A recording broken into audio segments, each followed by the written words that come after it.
Chapter 1089. This was also the reason why the third male lead could be so unscrupulous. Bojo held onto her shoulder bag with one hand and stuffed her other hand into her pocket.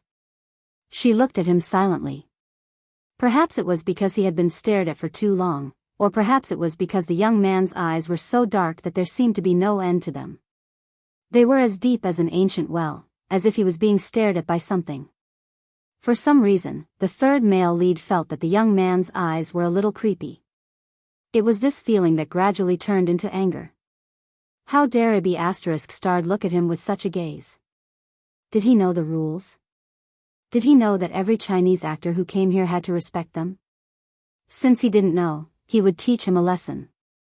The third male lead smiled at Bojo, the disdain and mockery in his smile obvious.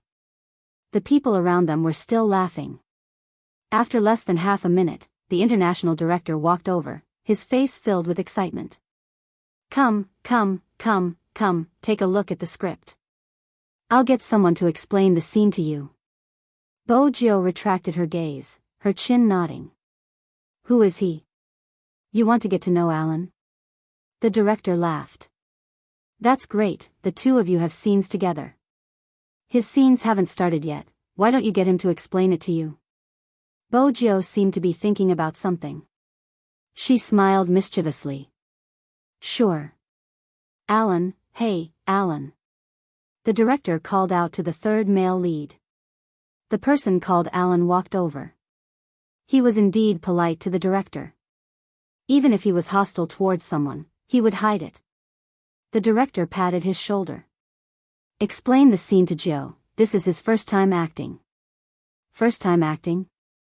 Director, I'm really worried that even if I explained the scene to him, he wouldn't know how to act, Alan said jokingly. But it was obvious that he looked down on Bojo. The other two actors also turned to look at them. One of them didn't approve of Alan's actions. Since the director had chosen the actor, he must have his reasons. Besides, they would only know how the other party would act. Alan obviously didn't think so. The moment he saw that the other party was from China, it was a headache. Even so, there was no need for the people around to stand up for an outsider. After all, their impression of some Chinese actors was that they didn't have many productions, but they liked to show up on the red carpet. It was undeniable that there were still some outstanding actors. But to a certain extent, the person in front of him didn't have any acting skills. Here, acting skills were the deciding factor. The international director frowned and said, "That's because you don't know Joe. He just needs to be himself in this movie." Since that's the case, then I'm indeed worried. Alan would not embarrass the director on such an occasion. He reached out and took out the script. Let me tell him about the scene between us first. The director smiled and patted his shoulder again. Someone called again. The director had no choice but to tell Bojo, "I'll go get busy. Listen to the content and we'll start the rehearsal." All right. Bojo didn't seem to be affected at all. Her lips were curved into a faint smile. In that instant, Chin Mo's shadow could be seen on her. Have you been alone for too long? Even his temperament would be a little similar to that person. After the director left, Alan's expression changed. His face was full of mockery. Oh no, I forgot that you Chinese actors are extremely bad at English. Don't tell me that you can't understand what I'm saying after talking for so long. That would be really awkward. The people around them saw that Bojo didn't have much of a reaction. They thought she really didn't understand. Alan laughed again and placed the script at the side. I really don't understand where the director found such a dumb pig like you. You're wasting our time. Alan. Another actor couldn't stand it anymore and reminded him. Alan saw that the other actor was just a little smaller than him and didn't bother about him. Mind your own business. Right at this moment, the youngster spoke. She was still in the same lazy posture with one hand in her pocket. Her voice was pleasant and slow. You're the dumb pig. 5 words, calm and indifferent. Those present understood Chinese, so of course, they understood the meaning of this sentence. Alan frowned. What? I said you. The authentic British accent was filled with an indescribable magnetism. The young man's unique voice was like gurgling water, penetrating Alan's eardrums bit by bit. I say, you're the stupid pig. She spoke in both English and Chinese. Alan's face was filled with anger. He really looked like a piece of pig liver. After all, he hadn't expected this youngster to not only understand his words, but to even repeat them in 2 languages. This was a slap to his face. You! Alan was furious. It was as though he was going to beat someone up. His right hand had already grabbed the youngster's collar. The veins on his arm were popping. His aura was terrifying. His manager held him back. Calm down, Alan, calm down. This is the person the director brought. Alan gritted his teeth and swung his arm. His eyes were like a venomous snake as he spat out his serpent's tongue. Just you wait, little brat. Bo Jiao smiled faintly. She reached out to tidy her collar. Sure, I'll wait. The more she acted like this, the angrier Alan became. The rage burned him to the point where he almost lost his rationality. There was also a Chinese person working behind the scenes. He reached out and pulled Bo Jiao back. Then he turned to the manager.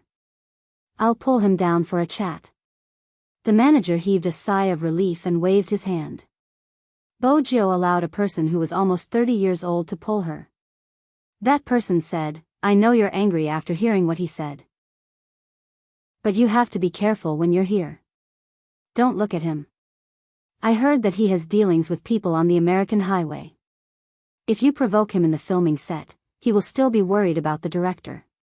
He won't do anything to you, but it's hard to say in the future. Besides, with your current state, even 3 people wouldn't give him a beating, so we're going to allow him to scold Chinese pigs?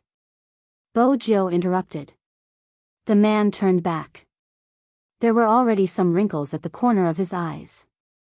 He sighed before saying, none of us are heroes. It's good to be patriotic, but it's not good to be too reckless outside. I want to retaliate like you. Let's talk about something else. When I first came here, I was tricked. But what could I do? My family's only money was used to send me overseas.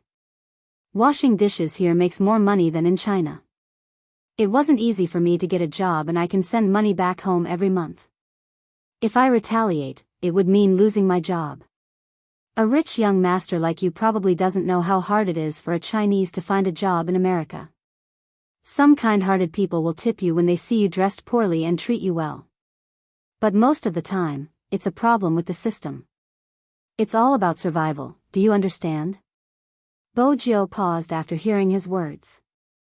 Why don't you go back? The man didn't reply. He just shook his head. There wasn't a single person who didn't miss home. But more importantly, they had to support their families.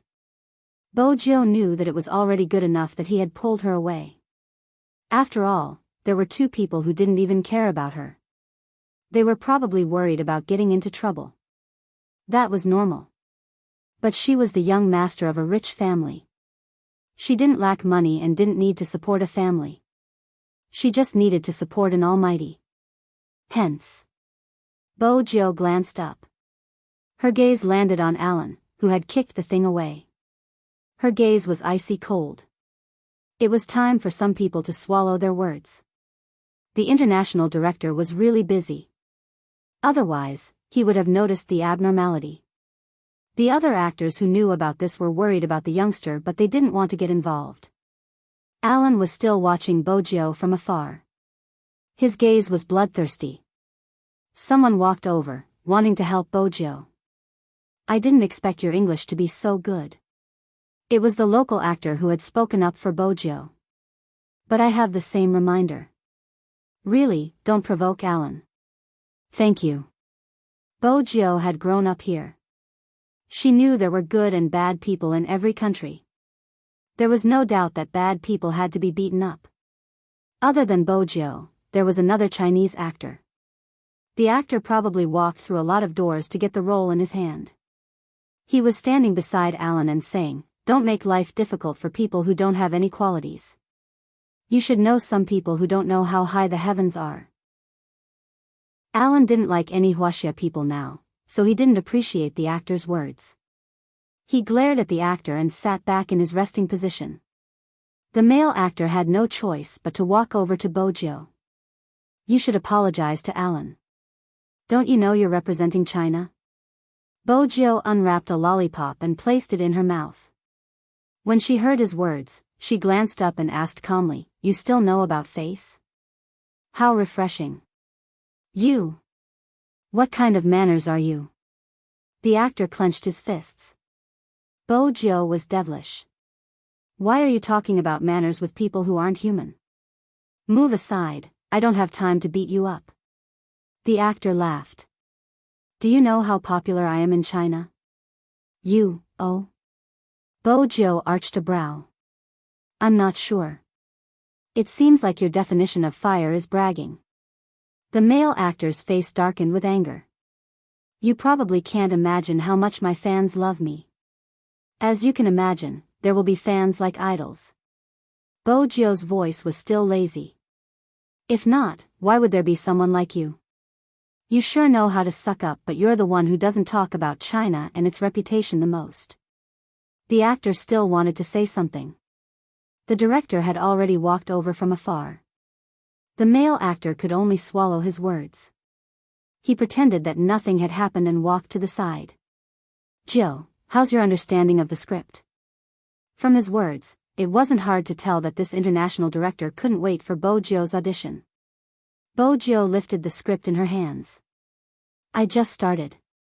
The international director was a little disappointed, but he knew that he had been too impatient. His assistant reminded him in a low voice, "Sir, should we let this actor try on her makeup and costume?" "Right. Could a character act well and have a sense of presence?" Other than skilled acting skills and her own looks, there was another important factor. It was what people in the industry called fixing the makeup. Everyone knew how many characters were ruined by the hands of the stylist. This was a principle that had been taught in movies and television. But there was one thing that a person couldn't handle. Some styles were also important. Even though the director had a lot of say in the production team. But from the looks of Bojiu's character, she was the male god in many people's hearts even though she wasn't the male lead. But this character had an unimaginable amount of support online. A mysterious hacker who came and went without a trace, good and evil at the same time. People could only imagine how this character would look like based on descriptions. Indeed, from the height and age, this youngster in front of them fit the description.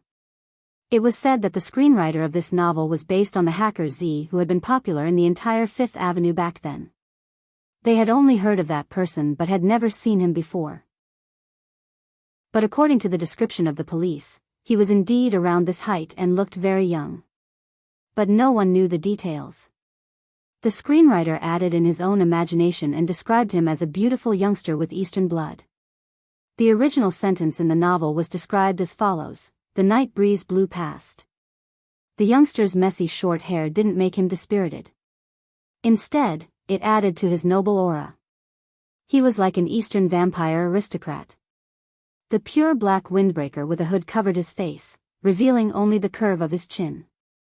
But that curve was enough to leave people with endless fantasies about his handsomeness, hence, the youngster's appearance was passable. Even in this production team with a superstar, he was exceptionally good-looking. But the assistant felt that the youngster was a little too soft compared to the character he was going to be acting. Would he be able to bring out the aura of the character after he wore the costume? After the assistant's reminder, the director remembered. "Oh right, fixing the makeup. Joe, go and put on your makeup and clothes first. You just have to take a look at the script during this time. We'll be going through the scenes later so that you can get used to the rhythm here. It's fine if you can't remember your lines." Bojiu smiled and asked, "Which scene?" "Which scene?" The international director was still hesitant. At the start, he had wanted Jiu and An to act together so that he could get used to the scene faster. But now that An had finally found the feeling from the previous scene, he had to act for a while more. He caressed his chin, his fingers moving. Chapter 1090. I think we should look at the makeup before filming, the actor from China said. He glanced at Bojiao and pointed out. This role is too important. If the aura isn't strong enough, the audience won't be satisfied and it might affect the box office and reputation. As soon as the words box office and reputation were mentioned, everyone paused.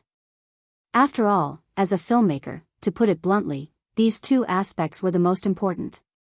The director had spent so much time looking for someone. If the aura wasn't strong enough, it might ruin the original work. There would definitely be a backlash, and that was the last thing they wanted. Hence, from a certain perspective, the actor was right. The makeup was the key. But he didn't jump out to speak because of the movie. It was because of what had happened previously. He wanted to vent his anger, and at the same time, he could get on Alan's good side. Why not? The director could tell that there was another layer of trouble in his words. He frowned. He had thought that since they were all from China, it would be easier to get along. He hadn't expected this actor to be the troublemaker. Under such circumstances, the other actors watched. She was obviously trying to make the director take a step back. The international director had a temper too. He narrowed his eyes and was about to speak. But Bojiao walked to the assistant's side first. She used the youngster's unique voice, pleasant and magnetic. Where do I go to get my makeup done? Huh? The assistant almost wanted to thank the person in front of him for being so sensible. Otherwise, if the director were to flip out, the situation would definitely be awkward.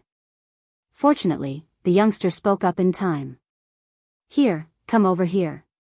The assistant hurriedly reached out. Bojiao followed behind her, the warmth in her eyes gone. The makeup artist was famous in the industry. Honestly, he hadn't expected much from her at the start. But at this moment, when he looked at the youngster again, the dark eyes didn't seem to have any impurities. They were cold and mysterious. He raised a brow and asked the assistant, "What's wrong? Getting into character early?" The assistant could only guess. The aura exuding from the youngster seemed to be changing bit by bit. It was an indescribable feeling, as though there was something mysterious about it. The makeup artist put on the makeup first.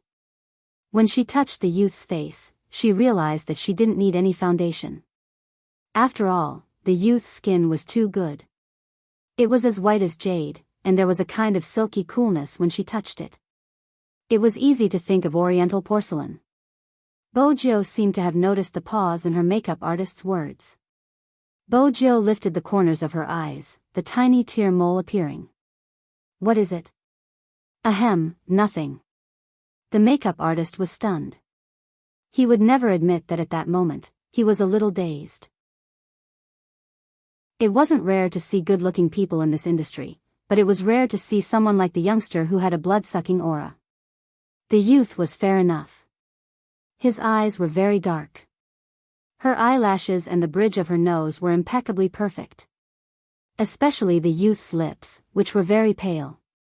The makeup artist suddenly had the thought of doing her makeup seriously. In fact, there was no need to draw much. The eyeliner and the increased brightness of the tiara were all to make the youngster's facial features stand out. One had to admit that some makeup could indeed make people as cold as ice in an instant. When the makeup artist saw the finished product, she couldn't help but widen her eyes. He could not imagine what kind of changes the young man would undergo after he put on the costume. The assistant was still waiting anxiously outside. He didn't know who had mentioned that someone was going to appear in this role online. It was obvious that the response wasn't very good. After all, everyone had a different Hamlet in their heart. Actually, the assistant knew that there would be people who wouldn't be satisfied with this role. But if they had found a famous actor, the opposition might have been smaller. Just like now, the assistant glanced at the comments and rubbed his aching head. What's wrong with getting a Chinese actor? I don't think it's a problem to get a Chinese actor since the person we like is indeed from the East. Isn't this already written in the novel? More importantly, I heard that this actor doesn't have any acting skills and his aura is weak. Weak aura? Oh my God. Isn't this ruining my idol? To be honest, I really hope so. There's no other way. I was going to watch it, but now I've completely lost interest. The comments online would definitely not be good. That was normal. After all, everyone had expectations for the idol in their hearts. As the assistant, it was probably time to remind the director. Hence, she ran over and showed her phone to the director. Someone leaked the news? The director was very smart. He could tell that there was something fishy about it. After all, not many people knew that he had poached Joe to act in the movie. The assistant lowered his voice. It's not a matter of who leaked the news, but whether the actor you found can pass the most basic test. Alan stood at the side and could see how ugly the director's expression was. He glanced at his phone again and smiled smugly. Then, he glanced at the actor standing beside him. Aren't you afraid of dealing with someone who comes from the same place as you? I didn't do anything. I just wanted everyone to know what was going on. Obviously, the actor was a White Lotus. Alan appreciated his sense of attachment to a hero who knew how to adapt to the situation. That was how a Chinese pig should be. The atmosphere was tense. The assistant kept raising her wrist to look at the time. There were too many staff here. Only those who were filming were at other locations. Most of the rest were here, including some of the main actors. The assistant was really worried that the effect would be too bad. When the director, before the assistant could finish analyzing the situation, the moment she looked up, she was completely stunned. Her hand holding the phone also squatted on the spot, and her mouth opened to a certain extent. Every inch of expression on his face was filled with intense amazement. The crowd followed her line of sight. The first thing that came into view was a slender figure in a black trench coat. Gradually, the youth walked out of the darkness.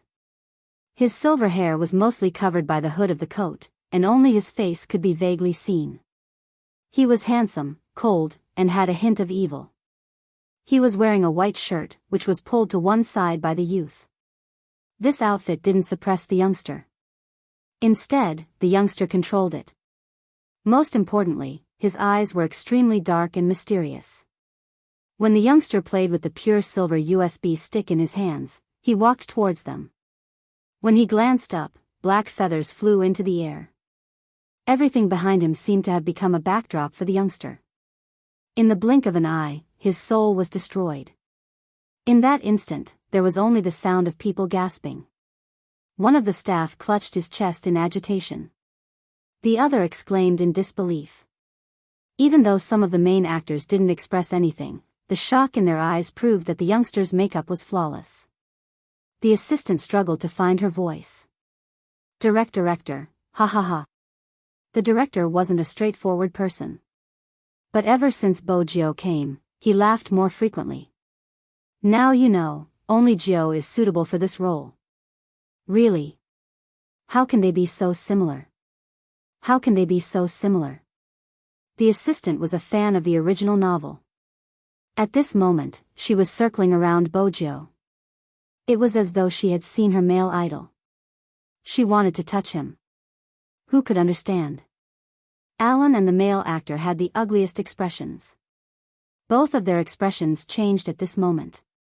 The former clenched his fists unwillingly, a sinister glint in his eyes. The male actor was slapped in the face. After all, he had always been hailed as a stunningly handsome man in China. Right now, standing beside the youngster, he was almost out of the picture. The director was still laughing. The other actors expressed their friendliness towards Bo Jio. Hey, bro, I can guarantee you that many people will change their opinion of you with this makeup. Bo Jio smiled lightly. Thank you. We are looking forward to your next performance. It was another local actor. He reached out to shake her hand. Perhaps many people thought that makeup was based on one's looks, but that wasn't the case. If it wasn't for Bo Jio's character, which gave people a mysterious and noble aura and a pair of playful eyes, they wouldn't have thought that just because they were good-looking, they wouldn't have been acknowledged. But the acknowledgement made Alan extremely unhappy. He couldn't take it anymore. He took a step forward and started to mock her openly. In China, there are too many people who are just good-looking but don't have acting skills. They are still chased by a group of fans. Brother, I have to tell you, that doesn't work here. Actors still have to rely on their acting skills to speak. Bojo stopped playing with the USB. She looked at him and suddenly broke into a smile. That's rare, I agree with you on this point. Actors still have to rely on their acting skills to speak. It's about which country they are discriminating against. Alan narrowed his eyes. The tension made the director frown deepen. Alan, you need to calm down. It isn't suitable for you to act with Joe now. Cancel what we just said. With that, the surrounding people heaved a sigh of relief. After all, if they really used the fight scene, Alan might take revenge. Even if he didn't, the youngster wouldn't be able to take a single punch from him. However, to everyone's surprise, the young man, who had always been smiling faintly, suddenly said, "Don't. Alan wants me to see how he acts in an action scene. I also want Alan to see how we Chinese act in action scenes." At this moment, the director's expression froze. The assistant's expression was one of disgust. "Child, you are asking for trouble, do you know that?" The actors at the side probably wanted to persuade her as well. Alan turned, not allowing the situation to change. "In that case, let's start. Do you need me to write down your lines?" "It's fine. Other than physics, I'm good at reading and memorizing." Bojo's memory wasn't as good as Almighty Chin's, but it was still better than ordinary people. This was a skill that every hacker had to train. Since she had read the script twice, it wasn't hard to remember the 3 lines. The director was worried, his expression darkening. He reached out, wanting to pull Bojo back. But Bojo held on to his wrist. "It's a good chance to test my acting skills." "Assistant. How does this look like you're trying out your acting skills? You're clearly trying to get yourself killed. Don't all good-looking people use their brains? How can you not see that Alan is so hostile towards you? How can someone with such a pure personality survive in this industry? You will definitely die without a corpse." Bojo didn't have to guess to know what the people around her were thinking. But at this moment, her attention was on Alan. Our Lord Joe was thinking about how to beat him to his heart's content. Both of them wanted their team positions. No matter how unwilling the director was, the 2 actors were already in position. He had no choice but to sit beside the camera operator. Right now, he only hoped that Bojo would hide and not let herself get hurt. He couldn't let the actor he had painstakingly found get hurt before the filming even started. However, everyone knew that it was impossible for this matter to end just like that when they saw Alan wiping his hands. They were even worried that the youngster would be crippled by Alan. "Everyone, get ready." As a director, this was probably the scene he didn't want to film the most. Action. When the 2 words fell, Alan wasn't suppressing himself anymore. Alan was no longer repressed. His emotions leaked out faster than his fist. With a ferocious expression, he waved his right arm at the young man. It was so fierce that the director didn't even have time to shout for a stop. The assistant at the side tilted her head. She really didn't want to see her almighty getting beaten up, even if it was an illusion. Hence, she didn't see it. In the next second, the youngster turned sideways. With a wave of her left hand, she pinched the arm that was reaching towards her. Then, she pulled it forcefully. With a sinister smile, the wind blew. Her long legs bent her knees and she hit Alan's stomach fiercely. What was even more shocking was that when the youngster did this action, her right hand was in her pocket the entire time. Which meant that she only used one hand. The black trench coat was rolled up, along with the hat that was hanging down. She was ruthless and extremely cool.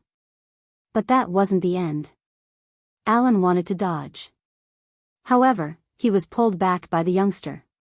Just like that, she held onto his wrist with one hand and used it as a fulcrum. With a somersault, she threw him out.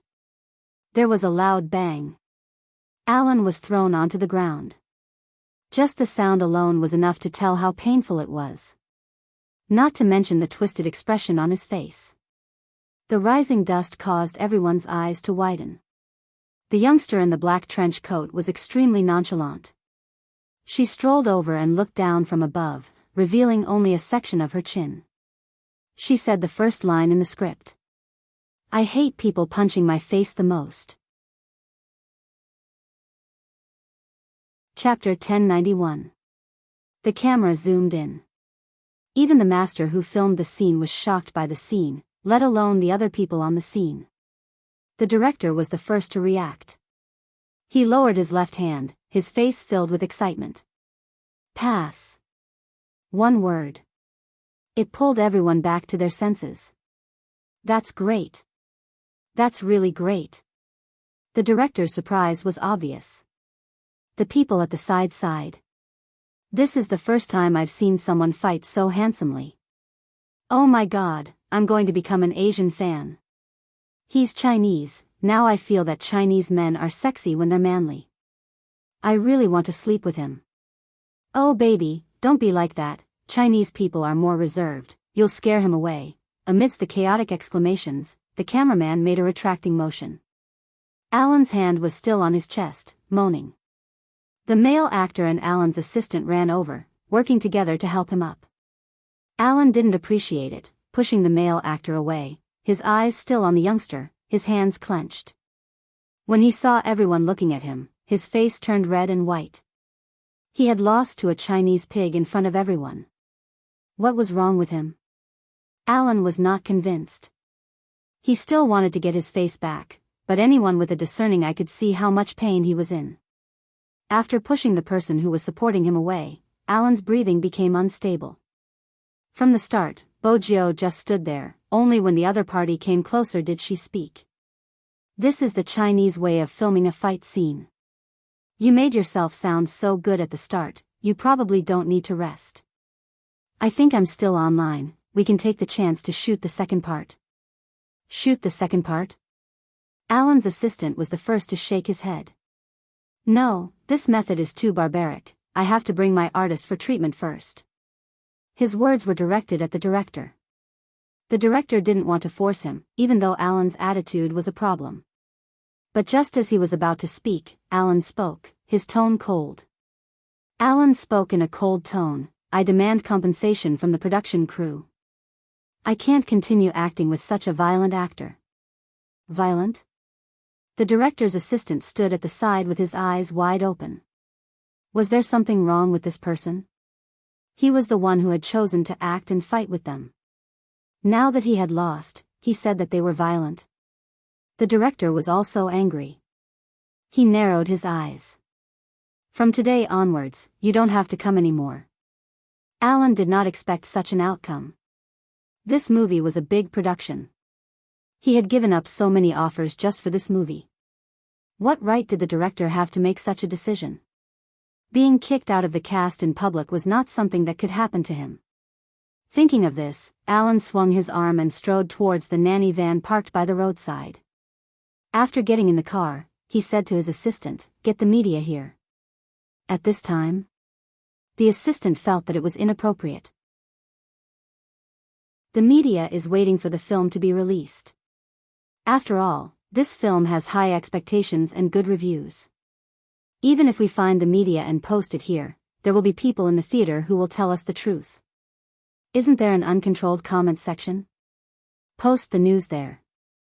The people over there don't know what happened, but once they say it, everyone will believe it. Alan had obviously thought of an excuse.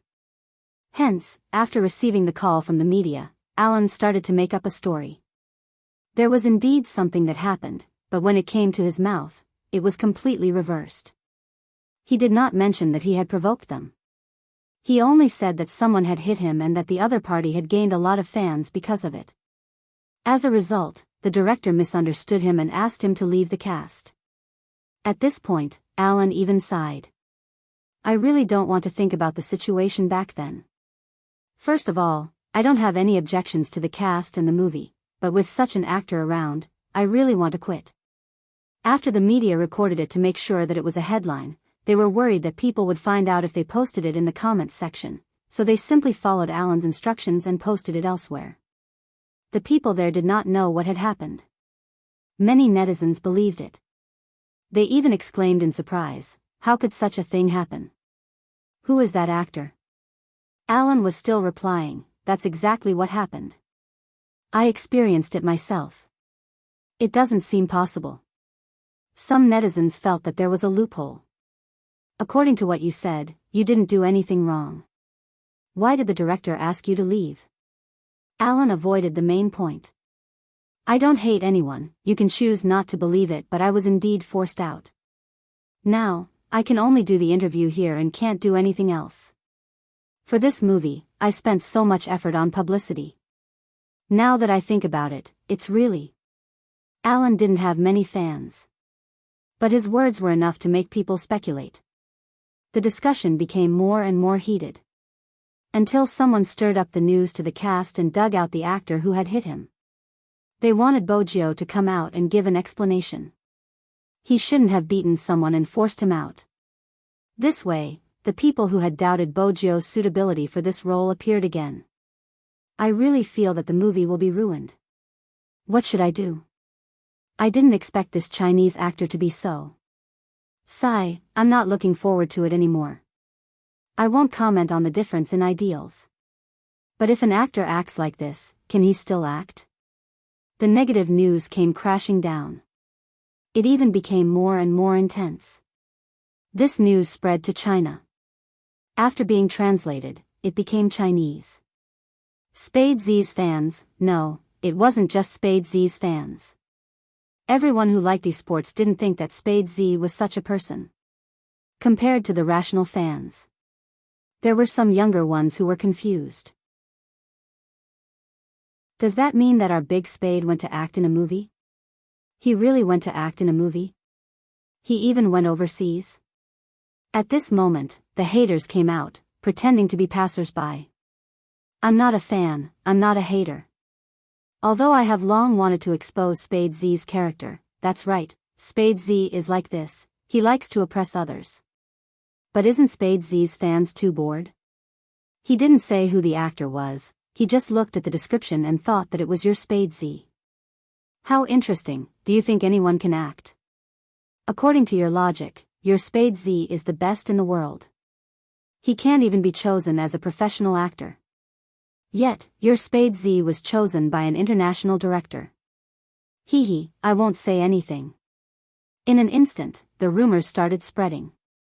There was an uproar both at home and abroad.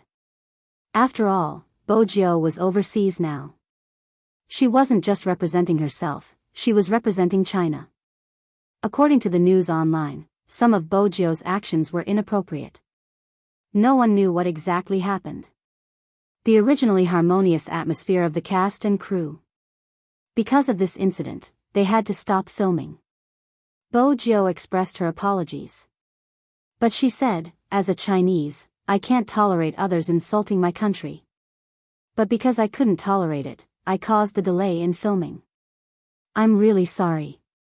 She was apologizing to the cast and crew, not to Alan and not to some comments. Everyone present knew what was going on. Especially the male actor who had a lot of charisma, the one who called Bojio brother. He reached out and patted Bojio's shoulder. He was extremely humorous. "If I were you, I would have beaten him up. But honestly, your performance really shocked us. Your moves were too beautiful. Is this Chinese Kung Fu? Teach me when you're free. Also, teach me how to use chopsticks. I still don't understand how you use 2 wooden sticks to eat. Won't the vegetables fall? Won't your hands clamp them? Teach me and I'll treat you to red wine. How about that?" No problem. A true gentleman was straightforward when he befriended them. The rest of them agreed.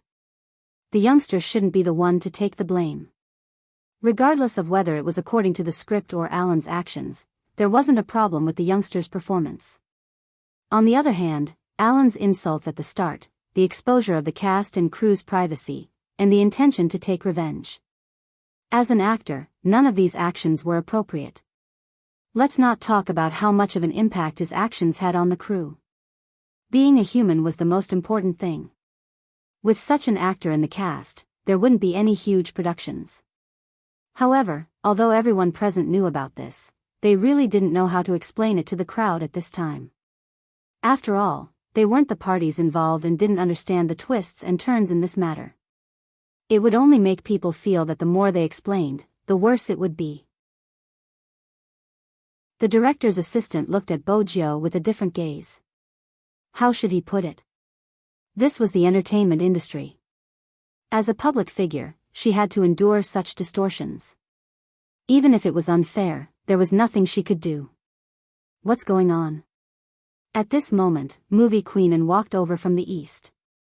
She was wearing a pair of crystal shoes, a dark red blazer draped over her shoulders, her long legs exuding an aura.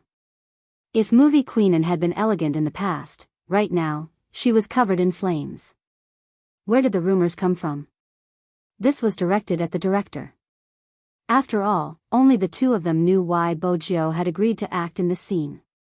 It was all because of Movie Queen, and Movie Queen hadn't expected such a thing to happen the moment she brought her into the cast. She knew Jio well. Usually, when she made a move, it would be against her principles. It's my fault. The director was someone who dared to admit his mistakes.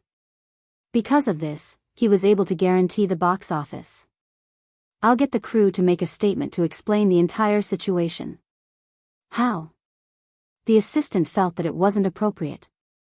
Right at this moment. From afar, a Chinese man walked over with large strides. No one knew where he came from.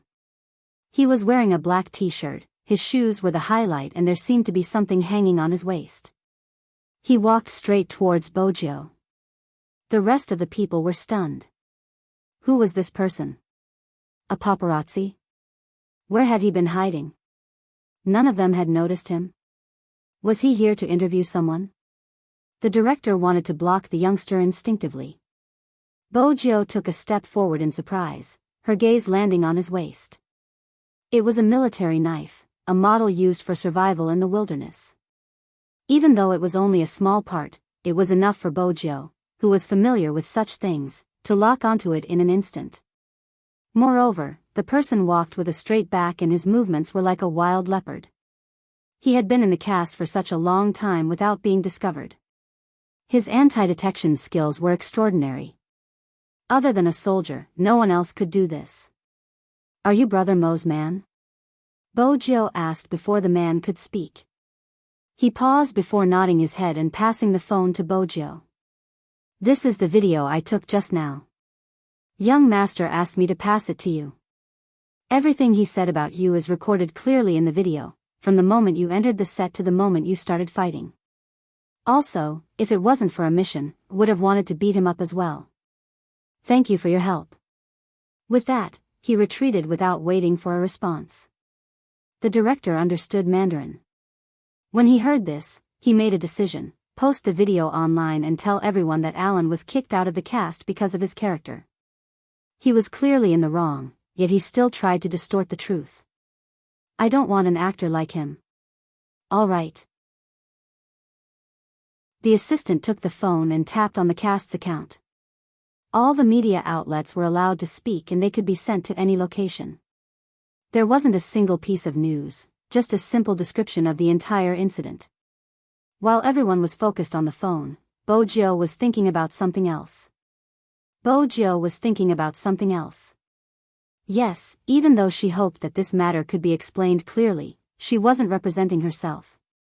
But compared to this, her attention was focused on something else. For instance, the Almighty had placed such a person beside her. What exactly was he trying to do? At this moment, Alan had already tasted the sweetness of the internet and started to fabricate even more recklessly. There was an actor who hadn't left. He was still in the cast, but he didn't participate in the subsequent filming, so he didn't know about the video. Taking advantage of this wave, he reposted a comment on his country's official Weibo and posted, "Sigh, I'm in the cast too. I used to like a certain someone, but now that I've seen him in person, my impression of him is decreasing. After all, we're overseas." This sentence seemed to prove that Spade Z was indeed the one who had tarnished the country's reputation. Many people couldn't hold it in anymore. Some media outlets started to join in. just as a large amount of negative news started to flow out. Spade Z's official Weibo had already been destroyed. At this moment, they had to hand it to Sister Turtle for contacting manager Fong in time. All the fans would have to wait for the official inquiry before replying. At this moment, many people felt the need to bite their lips. Otherwise, whatever they said or replied would become a topic of discussion. Moreover, before the accurate facts were released, they wouldn't defend their idol the moment they opened their mouths. Big Spade had once said that there were no idols in front of the country. It wasn't difficult to be such a fan. The difficult ones were the fans who already knew the ins and outs of the matter from Fong Yi. How could they continue waiting? They gritted their teeth and refused to say anything that was the truth. Finally, they didn't have to wait anymore. Chapter 1092. There weren't many words, but it clearly explained the reason for Alan's expulsion. Those who wanted to know the details could click on the video below. Everyone couldn't help but click on the video. The moment it was opened, a youngster walked into the set with a black bag slung over his shoulder and a hand stuffed into his pocket. The youngster had exquisite features and was as fair as jade. Her silver hair was messy and fluttered in the wind. It was hard to tell if she was a man or a woman. The youngster wore a black earring on her ear, giving off a faint glow. Ostentatious, arrogant, handsome. This was the first time the overseas fans saw her. The first reply was, "He's just a pretty face," and the director chased Alan away because of him. When the video caught Alan cursing, he mouthed, "Chinese pig." At this moment, most of the people fell silent. They looked at the youngster's clear and determined gaze and could already predict what would happen next. But they didn't expect that this was just the beginning. Alan continued to provoke them. There was also a Chinese actor who started to pick on the youngster's aura. But unexpectedly, the climax of the video started at this moment. The youngster came out with her makeup, her black trench coat fluttering in the wind. In that instant, there was only one word that appeared in everyone's mind: vampire aristocrat. All the fans of the drama began to click on the exclamation mark. F***CK, this is the male idol of my heart. His entire aura changed. How did he do it? I'm going to cry. I apologize for my previous words. I shouldn't have judged if he was suitable for this role before seeing him. It's not just his looks, even his aura is similar. It's reasonable for the director to choose him. I used to think that no one in this world could act like my male idol. Now, I'm starting to look forward to it. I can't wait to see the final film. The filming crew didn't disappoint because the video continued. Alan's intention to take revenge was too obvious, so obvious that some people who were anti-Chinese like him knew what was going on. Just as everyone was worried that the youngster wouldn't be able to withstand Alan's punch. The most exciting scene in the crew happened. The young man's cool movements, and the moment his windbreaker fell, the man stood tall and straight beside Alan. From the bridge of his nose to his chin to his thin lips, a casual sentence became the fixed point. I hate people punching my face the most. And then, the youngster said, this is a Chinese fight scene. It was clearly telling Alan that those who insulted our country would be beaten. At the end of the video, there was a clear record of why Alan was kicked out of the cast, and there was another Chinese actor as a foil. In an instant, the number of reposts of the video had reached a breaking point. Spade's fans were the first to leave a comment. I've never regretted being your fan. Next were more people who could tell right from wrong. Well done. Don't misunderstand, the person who said this was not a Chinese. They were locals. Ordinary people were the same in this aspect, especially the hot-blooded men. This young man's self-restraint is quite good. If it were me, I would directly send this person to hell. If anyone insults my country, I will stand up for them. This is a basic human principle, isn't it? Chapter 1093. Both Huaxia and American websites went to Alan's side to comment. They just wanted to ask him this question. Alan, who was originally sitting and preparing to accept the second round of media interviews, suddenly changed the question. They had discussed how the other party had used a scheme to exclude him and get him kicked out of the crew. But the first thing the person said was, "Alan, I have to ask on behalf of everyone. How do you feel now? Especially your face." What did that mean? Alan thought that someone was concerned about his injury, so he said, "Don't worry, everyone. My face is not seriously injured." There was a sudden silence, and then all the staff laughed, including the host who was interviewing Alan. Alan frowned at the laughter and the look in their eyes. At that moment, his agent walked over with his phone. Ellen asked again, "What are you all laughing at? You'll have to take a look for yourself." The exterior host handed over the phone in his hand. Alan's eyes widened when he saw the comments. In the end, he couldn't even breathe steadily and his face turned red and white. He finally understood what they were laughing at. But this understanding would only make him more embarrassed. Realizing that the camera was still on him, Alan stretched out his hand to cover his face. His fleeing figure was like a mouse living in the dark. Not only that, but through the video, the Huaxia audience also realized something. That was the other Huaxia actor in the video. Everything he had done and said had been seen by the crowd. From today onwards, I won't watch someone's show anymore. I'm in the same row.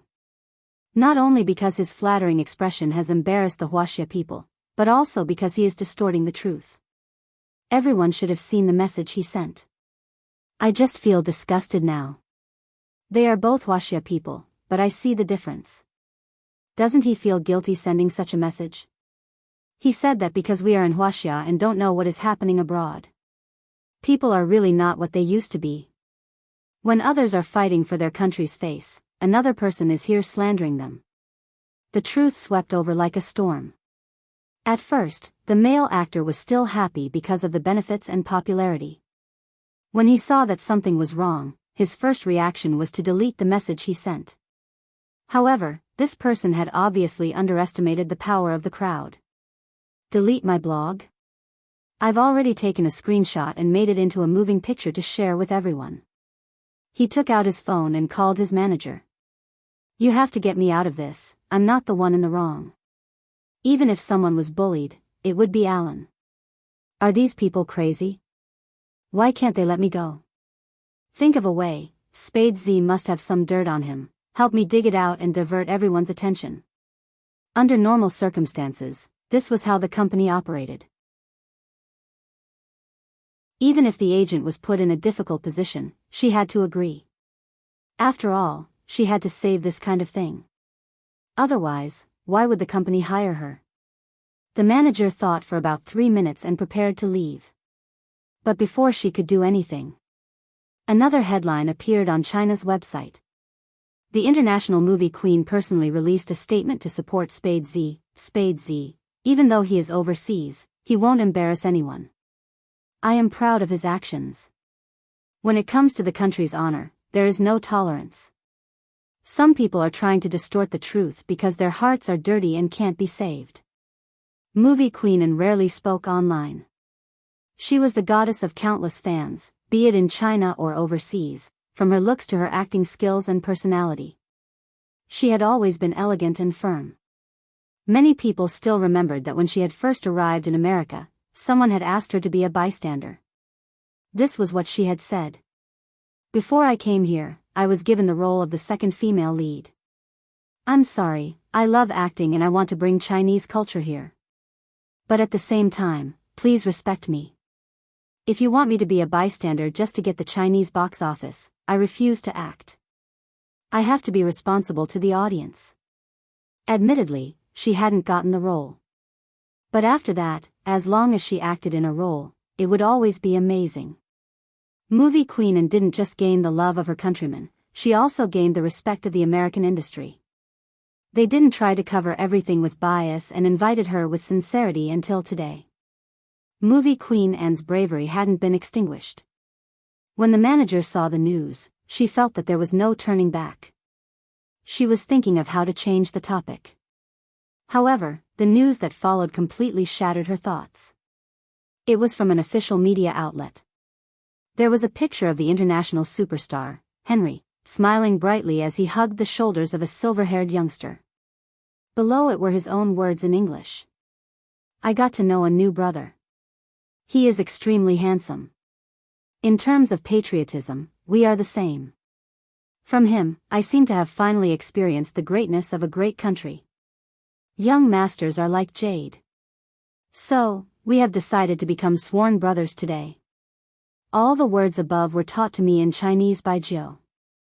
He will also teach me Chinese Kung Fu. Cool. The media outlet commented, protecting the country and bringing glory to the country. This is how an idol should be. In that instant, the manager could almost imagine the outcome of her artist. What kind of person was he defaming? Putting aside the fact that he had the protection of the movie queen, he had become brothers with Henry after just one day. Moreover, what he had done was to protect the country and bring glory to the country. She couldn't be protected. Even the gods wouldn't be able to protect her artist. Alan was in the same situation. Because at this moment, it wasn't the Chinese audience who didn't accept him. It was the local audience who didn't accept him. They felt that he was despicable. The actors in the production team spoke up one after another. Those who were still mocking, Spade Z isn't a professional actor. Why would he be invited to act? Their faces were swollen from being slapped. The Chinese netizens were just about to end their comments.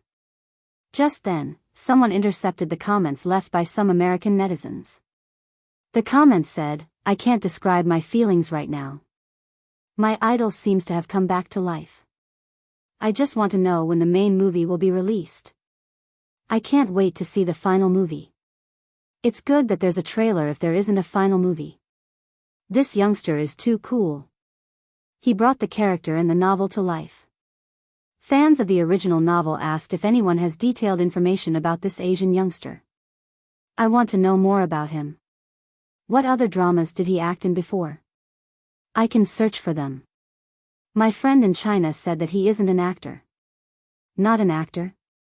Then ask your friend in China if they have any information about him. I want to know. When the Chinese netizens saw these comments, they wanted to tell them, don't ask your friend. Come to our Chinese website. We are going to do science, American friends. Spade Z's fans were dumbfounded. After all, they immediately accepted the fact that the youngster they liked, who held the mouse and beat up all the wild beasts, had suddenly become an actor that was loved by foreigners. They felt a little panicked and proud. When they saw the news on Weibo, they wanted to roll around on the bed. Only fans could understand this feeling. Yet, there were still some sarcastic comments. Isn't he playing games? Why did he turn into an actor? No wonder there was a farewell party. So, someone is short of money and wants to become an actor to earn money. If he's really a rich young master, why would he come to play games? In response to such comments, Supreme Alliance's official reply came. Spade Z is acting out of friendship. This is the only movie. He will not be involved in the entertainment industry in the future. Acting out of friendship? With whom? This was very mysterious. But there were still astute fans. I want to say something. There's something I've been keeping in my heart for a long time, but I don't dare to say it. Now, I have to say it. If you don't say it, we'll make you shut up. Am I the only one who thinks our almighty Qin looks like movie queenin? Comrades, don't flatter me. My heart will tremble if you continue like this. Don't they look alike? Please give me a word, I hope it's not just a symbol. F***CK, girl, my phone jammed. I just wanted to say that you're right, I think they look alike too. They don't just look alike. Look closely, the nose, the mouth, and especially the eyes. Movie queen and has an overseas bloodline. So does almighty Qin. What secret did we discover? Wait a minute, do any of you know movie Queen Anne's age? Movie Queen Anne's face isn't easy to guess. Let's use logical elimination. Almighty Qin's sister? Impossible, almighty Qin is his only son. His cousin? They look alike, but the Qin family's cousin doesn't have the surname An. I remember an interview. Almighty Qin said his mother's surname was An. Almighty Qin's mother is movie queen An. So this time, Big Spade's acting out of friendship is because of Almighty Qin. Facepalm, why do I feel like I've been fed another round of dog food? I'm convinced by Big Spade and Almighty Qin's parents. I've decided to turn off my computer for this PDA show. 5 words are floating in the sky. Daughter-in-law meets mother-in-law. The CP fans felt that this candy was a little sweet. After all, from movie queen Anne's words, they could hear her admiration for Big Spade. It was sweet everywhere. Chapter 1094.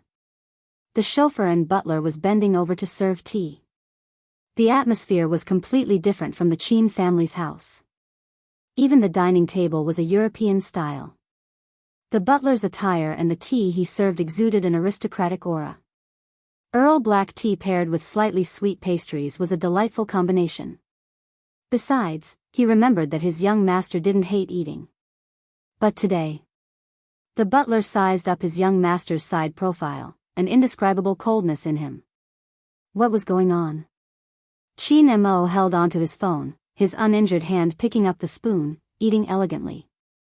The butler was about to leave. A casual voice came from behind him. It's a little sour. What? The butler turned back. Qin Mo wiped his mouth with a napkin, stuffing a hand into his pocket as he stood up. The pastries are a little sour. With that, Qin Mo walked up the stairs. As an outstanding butler, how could the pastries he made be sour? The handsome butler studied the pastries on the wooden table, dipping his finger into it. It was obviously sweet and sour. What was wrong with his young master today? Was his taste buds out of whack? The butler didn't have a habit of looking at Weibo, so he didn't know what was wrong with Qin Mo.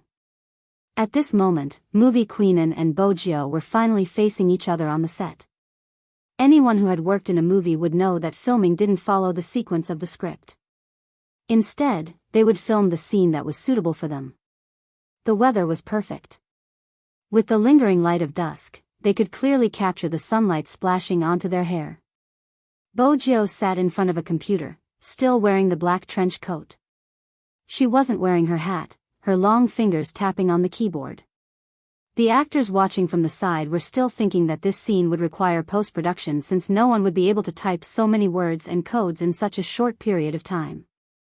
But the moment the camera started rolling, everyone was shocked.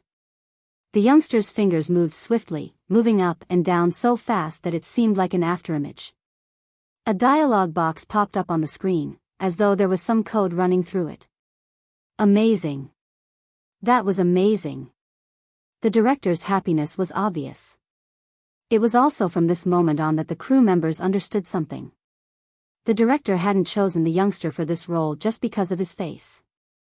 If they hadn't known it was an act, they would have assumed that the youngster was attacking the internet. That's awesome. Jill, you're amazing. Henry was the first to run towards her.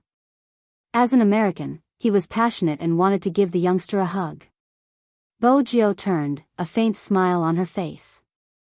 Harry, do you still want to learn Chinese Kung Fu? Of course. Henry crossed his arms in front of his chest. He was indeed very handsome when he smiled. Bojio glanced up, her gaze landing on a spot. She turned and said, Do you see the person sitting on the other side of the wall? He's dressed in black. Before learning martial arts, you have to train your observation skills and reflexes. I'll go in to change my clothes later. You'll be in charge of diverting his attention. That's it? Henry didn't think it was real. Bojio thought for a moment and pretended to take out a book from her bag. There were only 3 words written on it, Secret of Kung Fu. This is our family heirloom. I don't usually tell others, but I'm passing it to you now. Bojio shrugged. You should believe me now, right? Harry gave him a thumbs up. Good brother, I'm going to train now. I'll start training after I'm done. Go ahead. Bojio smiled. She waited for Henry to block someone's line of sight before she took the opportunity to move. She kicked the car with her long legs and climbed up the tree and over the wall. Her movements were agile. Henry still didn't know his main purpose. He saw his target staring at him like a wolf. As an actor, he successfully maintained the stalemate for 3 minutes. After 3 minutes, the other party finally changed to another spot. This way, he should be able to pass. Henry thought about it and hit the secret of Kung Fu in his hands. Excuse me? They were all physics questions. Chapter 1095. The expression on Henry's face changed several times. F***ck. What happened to the basic trust between humans? At this moment, the person who had been watching Bogio appeared. From his angle, he had thought that Bogio had entered the changing room. In reality, the youngster had already passed through the alleys as though she was doing parkour. Bogio moved quickly. She was like a living map with a cheat code. After all, this was her territory. She could take shortcuts even if she closed her eyes. In the end, she stopped at the most famous street in America. 5th Avenue. There were jewelry, leather, clothing, and cosmetics shops here. Every year, it attracted thousands of tourists. At this moment, Bogio slowed down her footsteps and walked towards an old phone booth. It was located at the entrance of the alley. When Bogio walked in, there were a few black men who were scribbling. They paused and glanced at Bogio, their gaze unreadable. Bogio's attire prevented them from moving, but they exchanged glances. Bogio didn't say a word. She held on to an electronic cigarette lighter with one hand and pressed it. There was a click. She tilted her head and lit a cigarette. In perfect English, she said, "Bro, give way." When the few black men saw the silver words flash past, they were stunned. They took 2 steps back. They didn't leave. They just couldn't believe it. Did they recognize the wrong person? How could they see that thing? But, they looked up at the youngster. The back view was indeed similar. What should we do? Continue to scribble. Don't care. Didn't you see the thing in that person's hand? How are we going to care? Just do what you have to do. Bogio entered the phone booth as though there was no one else around. She placed her finger on it and placed a coin in it. Then she pressed a string of numbers that seemed to be a password. There was a loud rumble. The wall where the phone was connected to slowly opened to one side, revealing a passageway. Bogio stuffed a hand into her pocket. She turned back and smiled devilishly at the black men who were still sneaking glances at her. "You're right, I'm back. F***ck. At this moment, the shock in their hearts could be heard all over the world. At first, those few black men still doubted whether the other party was the one who had beaten them until their teeth fell all over the floor. But now, they were sure it was her. But even if he knew, there was nothing he could do. He would suffer internal injuries. After all, there was no way he could beat them. We're all neighbors, just like before. Please take care of me. Bogio flipped over and waved. The few black men outside just wanted to roar. What do you mean by, take good care of me? Bogio didn't turn back as she walked up the stairs. It was a vast expanse of darkness. There seemed to be no end to it. It seemed like no one had been here before. Bogio arched a brow and pressed her fingers against the wall. Swoosh. The lights of the entire place lit up. It was even a little dazzling. Bogio stretched out her arm to block it. It was also at that moment.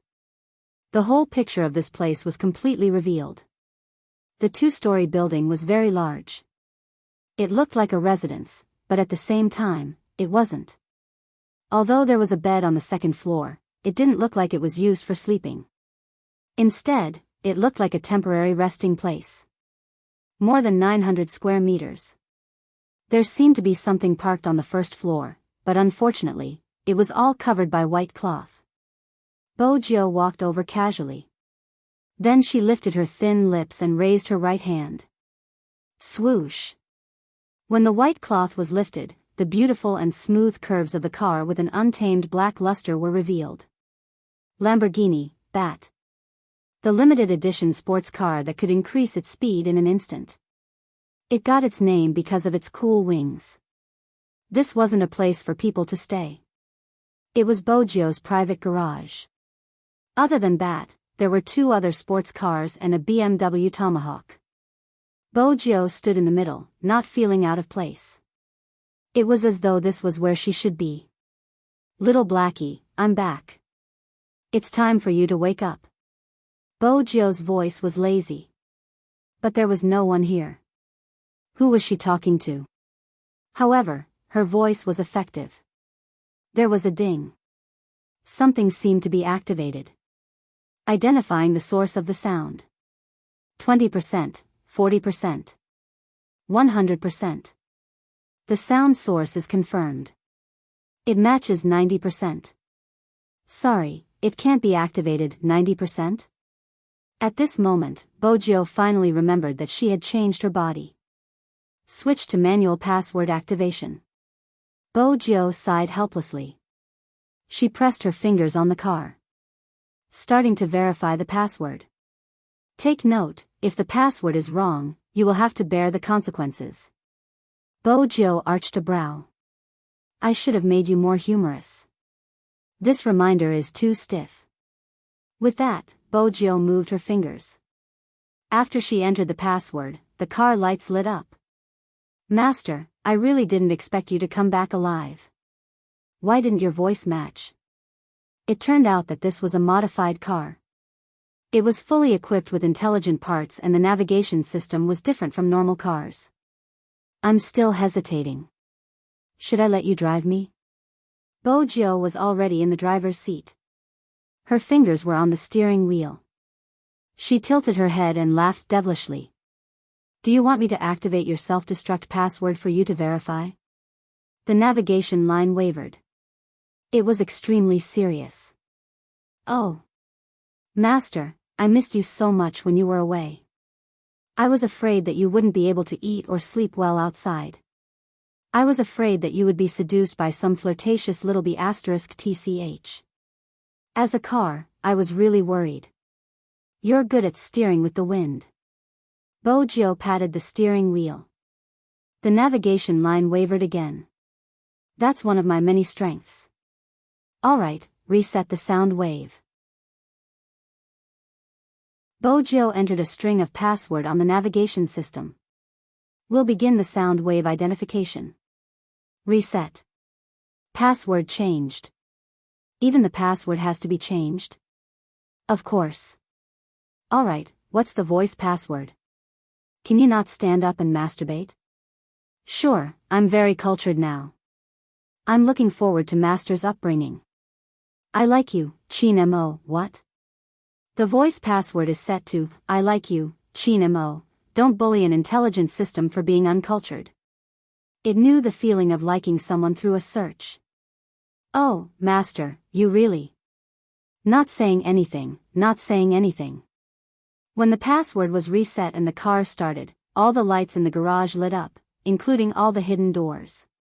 The scene was so cool that it seemed like it could only be seen in a movie. Bogio turned her fingers. With a beautiful drift, she drove out of the garage. Who would have imagined that such a beautiful sports car would suddenly appear in an alley? The few black men bumped their heads. Once again, they confirmed that it was indeed that fellow. Same family. Bogio only had to say 2 words before the intelligent system recognized her voice and navigated the entire route.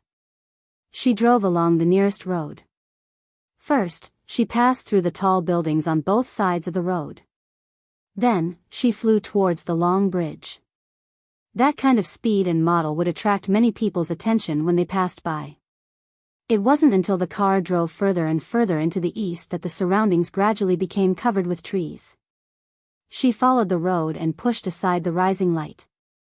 Only the castle in the forest was left. The castle wasn't big.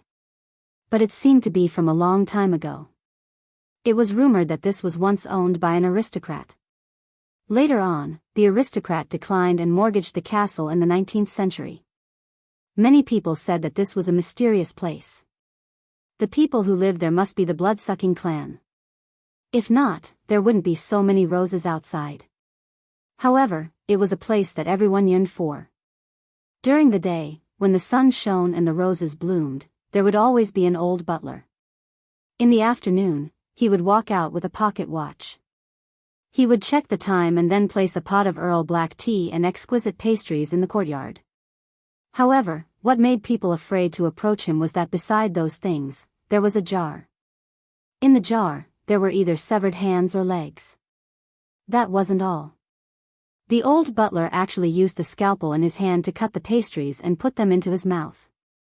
That scene had already scared a lot of people who wanted to come here to visit. Even when the old butler saw a child and wanted to give him a piece of candy, he was scared to tears. He thought that nothing would change here. It was the same point again. The door of the castle opened. The old butler had white hair. He was dressed in a well-ironed suit and wore a pair of gold-rimmed glasses. He looked at the pocket watch in his hand and then scattered something to the white pigeon in the courtyard. Then, he turned and pushed the metal dining cart out. He placed the things in the middle of the courtyard. The weather is not bad. The old butler muttered to himself as if he was used to talking alone. He squinted at the sunlight jumping on the flowers and trees. He took a sip of tea leisurely and was about to cut the pastries. White pigeons flew everywhere and the sound of a car came from afar. The old butler frowned and muttered, "It's here again." When he stood up and was about to decline the guest, he saw the silhouette of the car and was shocked to the ground. One could clearly see that the sunlight was shaking violently in his eyes. The old butler had never lost his composure like this before. After all, the first word that came to everyone's mind when they saw him was seriousness. But at this moment, he even walked faster than usual. He didn't care if the teacup on the table fell to the ground. He just walked quickly out of the courtyard and waited for the car door to open. The car door did indeed open. A young man walked out from within. Silver hair? The old butler loosened his grip on the pocket watch. His eyes were full of disappointment. It wasn't the young master, he was thinking too much. But the next second, the teenager's voice came. "Grandpa Butler, I wonder if there are sweets to eat at this hour." The old butler was shocked. He looked at the teenager again. This appearance? That was impossible. He had been waiting for the young master to come back. But in his heart, he also knew that the young master was definitely in danger. Otherwise, there wouldn't be no news for so long. Chapter 1096. This isn't my body. Grandfather Butler, you're a big shot in the medical world and you only believe in science. But I can't explain this. My thoughts and memories, along with my mole, have been reborn into this body. The old butler was much calmer now. Take a seat. Bojo knew that Grandfather Butler wouldn't believe her immediately. She turned to look for help. "Little Blackie, help me say something." "Yes." The car lights lit up and the navigation ripples appeared. I don't know which little vixen has seduced Master's soul. Even the password has been changed to, "I like your sultry voice." Grandpa Butler, you have to control her. Bojo. F***ck, who allowed you to say that? The old butler had always been clear-headed. He believed Bojo now. But from his perspective, he had to be more cautious. Especially after his young lord left. He had heard rumors that someone had impersonated his young lord before. Hence, stay for dinner? Bojo rubbed her forehead, troubled. This won't do, Grandfather Butler, I have something to do and have to head back. I know you don't believe me, but how about this? Since things have come to this, I can only expose your shortcomings and tell you that I'm the real one. For example, when we were young, you would bring me around to give sweets to the children. You said that bringing me along would make you more approachable. Otherwise, the children would cry the moment they saw you, which made you feel defeated. That's right, it's indeed a failure as a doctor. The old butler's veins popped. He started to clench his fists. If he had a walking stick in his hand, he would definitely hit her. Unexpectedly, the youngster was still as lovable and hateful as before. But immediately, there was a twist. Even so, in my heart, Grandfather Butler has always been the most caring doctor. Bat. Everyone should know who he inherited his ability to act according to the situation. The old butler suppressed his laughter. Flattery won't work. I really can't have dinner. Bojo smiled mischievously. Grandfather Butler, you already know that I'm real. You just want me to have dinner with you. Don't worry, I'll bring someone over for dinner tomorrow night. The old butler was certain that she was his young lord. Reborn into another person's body? Stop, Grandpa Butler, I'm not going to let you do physical research. Bojo raised her hands high, behaving like a rich young master. But I need Grandfather Butler to treat someone. The old butler humphed. Young master, shouldn't you first tell me why you haven't returned home for so long? Would you believe me if I told you I did it to woo a man? Bojo smiled. The old butler rubbed his forehead. How many times have I told you, young master, as a lady, you have to be more elegant. I will elegantly state that I want to kidnap him tomorrow. Bojo smiled. I need Grandfather Butler's help. The old butler was very smart. There are very few people that young master can't handle alone. Who is he? Bojo caressed her nose. Captain of the Special Forces, criminal psychologist, the only heir of the Chin family, grandson of the Yin family. These were layers upon layers of relationships. It made the old butler feel more and more headache. Is it the Yin family that I know? It's that Yin family. Bojo sat on the chair. They are rich, that's why I'm so passive.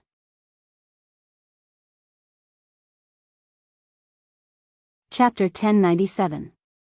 Bojo caressed her nose. The captain of the Special Forces, a criminal psychologist, the only heir of the Chin family and the grandson of the Yin family. There were so many layers of relationships. The old butler felt his head hurting. The Yin family that I know of? The Yin family. Bojo sat on the chair. They are rich, that's why I'm in such a passive position. The old butler glanced at his young lord's desolate expression, assuming that she was putting on a show. He placed his hands behind his back and spat out, "Tie her up." At the same time, at the Yin family mansion, a blond man with a hooked nose and a blade strolled in. He was in his late 30s, but Americans looked more mature than Chinese people of the same age. He was dressed casually, but his steps were graceful. Even though he didn't bother with the small details, he was well-mannered. He entered the hall and removed his hat. Is Chin in? The butler was momentarily stunned when he saw the person, but he regained his elegance. Young master is in the study. He was in a rush. If Chin was back, he would definitely be able to solve the case on his hands. The wooden door to the study opened. Chin Mo glanced up, expecting to see the youngster who should be back by now. He hadn't expected to see an old friend. You left in such a hurry, I don't think it was just to send me a document. Chin Mo sat with his legs crossed, placing his pen on the table. It wasn't anyone else, it was the famous investigator from the FBI, Stephen. He sat on the chair. Chin, I encountered a difficult case and need your help. Chin Mo stood up, grabbing a newspaper from the coffee table. He flipped it open and glanced through it. Stephen couldn't sit still. Chin, I'm serious, this case is really strange, the criminal knows hypnosis. Chin Mo interrupted him calmly. He was still as handsome as ever. The crime scene has been destroyed. Your investigation isn't going in the right direction. Stephen's eyes widened. You saw the crime scene? How is that possible? Chin Mo reached out and pressed the back of the newspaper, tapping it with his fingertips. Here, the serial suicide case, someone is suspecting the culprit. The photos were taken by the accompanying media. That's it. Stephen's body was no longer as tense as before. I thought you had some special ability to see the cases here from China. Qin Mo was still looking at the photos in the newspaper. His voice was neither fast nor slow. Do you know why hypnotists are successful? It's because they don't just divert people's attention, they can also understand the psychology of ordinary people to a certain extent. They don't necessarily have to be at the scene to get the information. Stephen shrugged. Well, he was now classified as a normal person. There must be a connection between the victims. Qin Mo retracted his gaze. Find the connection. Hearing that, Stephen stood up and wanted to leave. He was very emotional. Qin Mo frowned. Information. Stephen was helpless. I've already given you all the information on Z. Moreover, didn't she go to China? Why are you here in America? At this point, Stephen seemed to realize something. He suddenly raised his head and stuttered, Don't tell me that guy is back. Qin Mo glanced at him and spat out 2 words. No. Stephen muttered, That's good. Otherwise, I'll have to make another report. What was my subordinate, Smith, thinking? He insisted on going to China to capture Z. Now that he's back, I don't know what kind of blow he suffered, but he's depressed all day. Compared to when he made the report, his aura seems even lower. Smith? Qin Mo arched a brow. Stephen nodded. Smith, what's wrong? Nothing. Qin Mo smiled teasingly. You should leave, officer. Stephen. Didn't they say that Chinese people were warm and hospitable, especially foreigners? He must have gotten to know a fake Chinese person. But this trip wasn't in vain. The moment Stephen left the villa, he turned on the police light in his car. Qin Mo asked him to leave because too much time had passed. A certain someone should be back soon. Qin Mo unlocked his phone and dialed a number. Turned off his phone. Before leaving the country, the two of them had activated international roaming so that it would be easier to contact each other. Qin Mo's eyes dimmed when he heard the notification. He didn't call movie Queenan. Instead, he pressed a string of numbers, his voice low. Go take a look at young Master Joe. Young Master Joe is still in the makeup removal room. It isn't convenient for me to go in. The person who spoke was at the filming location. It was the person who had video called Bojo. Qin Mo's frown deepened. Makeup room? How long has she been in there? Half an hour, the same for the other actors. Other than removing their makeup, they have to change their clothes. It's normal. Normal to others. But not to a certain someone. Qin Mo lowered his voice. Ask the staff to confirm if she is really removing her makeup. Yes. The moment the person heard his young master's order, he realized something was amiss. By the time he asked the staff, his throat was a little dry. Qin Mo didn't hang up. What's the situation? Young Master Joe didn't enter the makeup removal room, The person wanted to say that he had seen her enter with his own eyes, but in the next second, he remembered something. It's that person just now. That person had blocked his view. That was when young Master Joe had disappeared. Qin Mo tightened his grip on the phone, his back turning stiff. He had already made preparations, but wasn't it enough? Send someone to look for her. The coldness in Qin Mo's eyes was like a thick fog, entangling within. Focus on investigating Fifth Avenue. Yes. In reality, Qin Mo didn't know how he had hung up. That person had really left. She hadn't said anything, didn't leave any address, didn't even say goodbye. Qin Mo sat there, his heart feeling like it had been hollowed out. Before he had come here, he had heard her calling him Brother Mo. She seemed to be planning something when she was eating, her head furry like a little fox. Even though she was efficient, she was like a child at certain times. Hence, he wanted to take care of her no matter what. It was as though just hugging her and smelling her hair would make him feel better. She had been so close, but she had suddenly disappeared. The phone screen lit up. It was a photo of the two of them. Chin Mo's heart suddenly hurt so much that he had to bend over to stand up. It wasn't possible for him to continue sitting in the study. Chin Mo went to the filming location personally. Movie Queenan was still filming. But Chin Mo didn't look for Movie Queenan, he looked for the director. Are you saying that all the scenes have been filmed? It's only been a day. Chin Mo frowned. The director sat there, taking a break. I find this progress unbelievable too. Young Master Jiao has a good grasp of the character's personality. All the scenes were shot in one go, and it was even more outstanding than I had imagined. It was as though he had always been that person. It was amazing. The director was excited when he talked about this, even showing the youngster's last scene. That scene was originally reserved for the opening scene. At that time, the youngster wasn't wearing a black trench coat.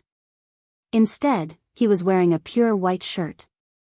He was sitting on a branch with lush foliage, with a book covering his face. After hearing the sound, he seemed to have just woken up from a dream. He took the book away with one hand, and his eyes were as bright as stars as he looked at the camera with a smile. His silver hair was a little messy, and two of the buttons on his shirt were undone. He looked extremely casual. Leaves fell, landing on the youngster's shoulders. When he blew on them, the scene was filled with the smell of sunshine. It was this youngster who appeared at the end. He was dressed in black and looked extremely handsome. Chin Mo looked at the camera, his eyes undulating with intense emotions, but he restrained himself. He placed his fingers on his knees, clenched and released them. Thank you, director. I have something to do, goodbye. Chin Mo stood up, walking towards the car. At this moment, he was certain. Someone had planned this from the start. Although it was just like what the director had said, many people couldn't finish filming in one day. But looking at the entire movie, a certain someone didn't appear in many scenes. A certain someone did not appear in many scenes. Most of the time, it was just her back. Only 3 scenes had captured her face. Therefore, it was not impossible to finish shooting all the scenes in one day. As long as that person had a heart. Chin Mo sat in the car, one hand gripping the steering wheel tightly. He knew she was planning to leave. However, he didn't expect that she didn't miss it at all. Chin Mo started the car at a frightening speed. What he didn't know was that when he started the car, a voice suddenly rang out. Behind his car, another car quickly caught up with him. The car came out from the side. It had smooth lines and was completely black. It also exuded a domineering aura. Master, as a qualified sports car, I have to give you a suggestion. Judging from the speed of the other party's car, his emotions are very unstable. Should we bring some weapons? Swoosh. Beautiful tail wagging. Bo Jiao stopped the car, feeling slightly guilty. You don't have to take the weapon. The navigation bar moved. I didn't expect Master to have a guilty conscience. As long as I have the medicine grandfather Butler gave me. Bo Jiao glanced sideways, her gaze landing on the passenger seat. The navigation bar. What kind of guilty conscience was that? As expected, it couldn't understand human emotions. I have to think of a way to make the Almighty stop. Bo Jiao's eyes moved. She remembered the phone in her pocket. She pressed the button to light it up. When she saw the 20 unread messages, she felt even more guilty. Even through the screen, she could feel the Almighty's desire to kill her. But since things had come to this, it would be a waste of time to be sentimental. She had to tie him up.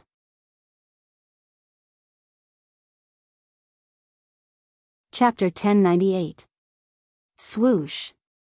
It was another beautiful swing of the tail. Without any restraints, Bo Jiao's racing skills were like those of an American blockbuster. The sunroof opened, her silver hair swaying in the wind. The youngster's thin lips and the lollipop in her mouth formed an indescribable mischievousness.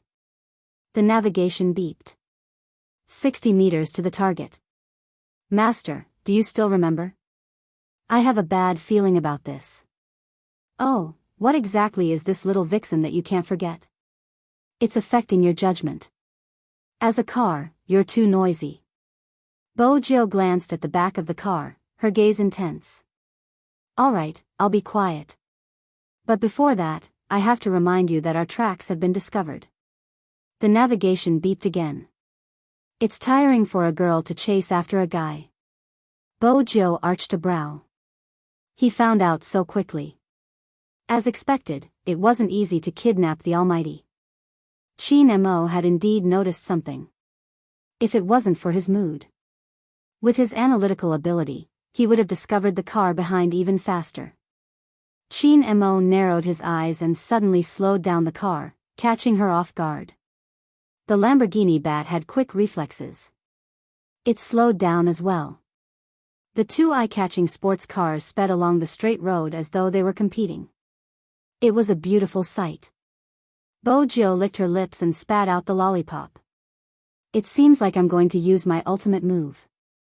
Master, before you use your ultimate move, you have to take a look at the police cars behind you. If the navigation system could display an expression, it would be a facepalm. There are already 3 of them. Bojo glanced up at the rearview mirror. Let them chase, the more the merrier. Hence. On the famous Fifth Avenue, besides the 2 sports cars, there was another row of police cars. This attracted everyone's attention. Analysis report, the car in front is slowing down, it seems like it's going to stop. The navigation beeped. Master, should we stop too? No, charge over. Bojo arched a brow. I have to find a chance to drug Brother Mo. He will be embarrassed if we drug him in front of so many people. The little bat. What kind of drug are you trying to drug him? After Chin Mo parked the car by the roadside, he watched as a black shadow flew past him. That speed was very fast. What was even stranger was that when the car brushed past, there was actually no one in the driver's seat. Inside the car, the navigation system buzzed again. Master, you don't seem to dare to face him? Bojo exerted strength with one hand, straightening her body. What do you know? This is called strategy. Navigation. I will quietly watch your guilty conscience. Bojo didn't say anything else. She shook off the first police car and took a detour to the other side. She shook off the second police car, and by the time she reached the third one, there was no need to shake it off anymore. The distance between the cars was too wide. In the sea of cars, there were no police cars in sight. But in the next second, the voice of the navigation system became extremely shocked. F***CK, F***CK, Master, what kind of little demon are you chasing? That fellow is now more than 100 meters behind us. This is too scary. Not only did you fail to chase, you're being chased instead. Bojo glanced at the rearview mirror. The Almighty was indeed cunning. How exactly did he manage to predict her route? The 3 police cars had unknowingly become his tools to test her. The more he thought about it, the brighter Bojo's eyes became. She moved her fingers, dialing a number. Chin Mo's fingers were placed at the side, preparing to increase his speed. Until that unique ringtone sounded. His gaze froze, and he slowed down instantly. He gave up on chasing the sports car that had been following him. He turned the steering wheel, stopping by the side of the road. He picked up the call, his voice cold. Where are you? As expected, he was angry. Bojo was still driving, wearing a black earpiece. She said seriously, I wanted to take a taxi to the place you told me, but I got lost. Is that so? Chin Mo obviously didn't believe her, but he was smart enough to know that the most important thing now was to find her. Send me your address. Bojo was slightly afraid. This place. I can't tell you the name. Why don't I find a cafe and share my location with you? Send it now. She could tell that he was trying his best to suppress himself. Bojio turned a corner and was nearer to the filming location. She tapped on the WeChat shared location. "I'll wait for Brother Mo to pick me up. Mrs. Chin." On the other end of the line, Chin Mo spoke again, his voice as cold as ice. "You better be waiting for me to pick you up." Bojio felt even more weak. He hung up. The navigation system heard him very clearly. "How should I say this, Master? I think you've already lost your credibility with the other party. If the little fairy knows that you're going to kidnap her, she might chop you into pieces. Little Blackie, you're using your humor in the wrong place. Put me down and wait nearby." With that, she took out her smart key and walked into a cafe with desserts. The reason he chose this place was because it had the best view of the entire avenue. She also understood that in order to kidnap the Almighty, she had to use some tricks. He couldn't even do it openly. Bojio was helpless. Was it so hard to kidnap the one you loved? Bojio sat down, troubled. She ordered 2 cups of coffee and drugged one of them. When she drugged him, she also felt guilty. However, when she saw the red dot on the shared location getting closer and closer to her, she felt guilty. She would just be at the Almighty's disposal when the time came. Besides, if she didn't kidnap him, how was she going to treat his hand? Bojio admitted that she was finding an excuse for herself. But on second thought, the Almighty's suspicions towards her had been growing, and it was only a matter of time before he found out her identity. Before that, she had wanted to monopolize her pet for a few days. With that in mind, Bojio tapped the red dot on the screen. Her handsome face puffed up. "That's it. Come."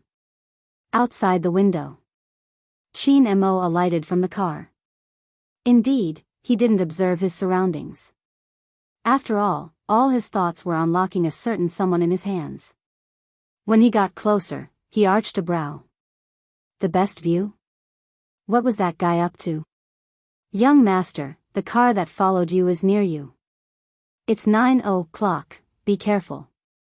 It turned out that Chin Mo had always been followed by professionals. His communication tool was a small communication device under his black hair. He had been wearing it ever since he had arrived in America. "Go take a look." Chin Mo walked forward nonchalantly. Even the passers-by didn't notice his orders. "Yes." One of them shifted his position. Chin Mo pushed open the glass door and walked into the cafe. The first thing he saw was the youngster tapping the screen. Bojio noticed the gasps around her. She turned towards the source of the sound and saw the Almighty walking towards her. He was dressed in a business suit with a pair of handcuffs on his hands. It was extremely eye-catching. Was the Almighty trying to seduce her with his uniform? Bojio was about to stand up, but before she could speak, there was a click. Her wrist was locked. Everyone's gaze focused on her. The Almighty was probably the only one who could smile in such a situation. But that smile didn't enter his eyes. Chin Mo sat opposite the youngster as though there was no one else around. He tapped the handcuffed wrist with his fingers, exuding an air of nobility and abstinence. Bojio lowered her gaze before retracting it. Her eyes were clear. "Why did you lock me up? What do you think?" Chin Mo asked as he locked the other end of the handcuff onto his wrist. Bojio shifted.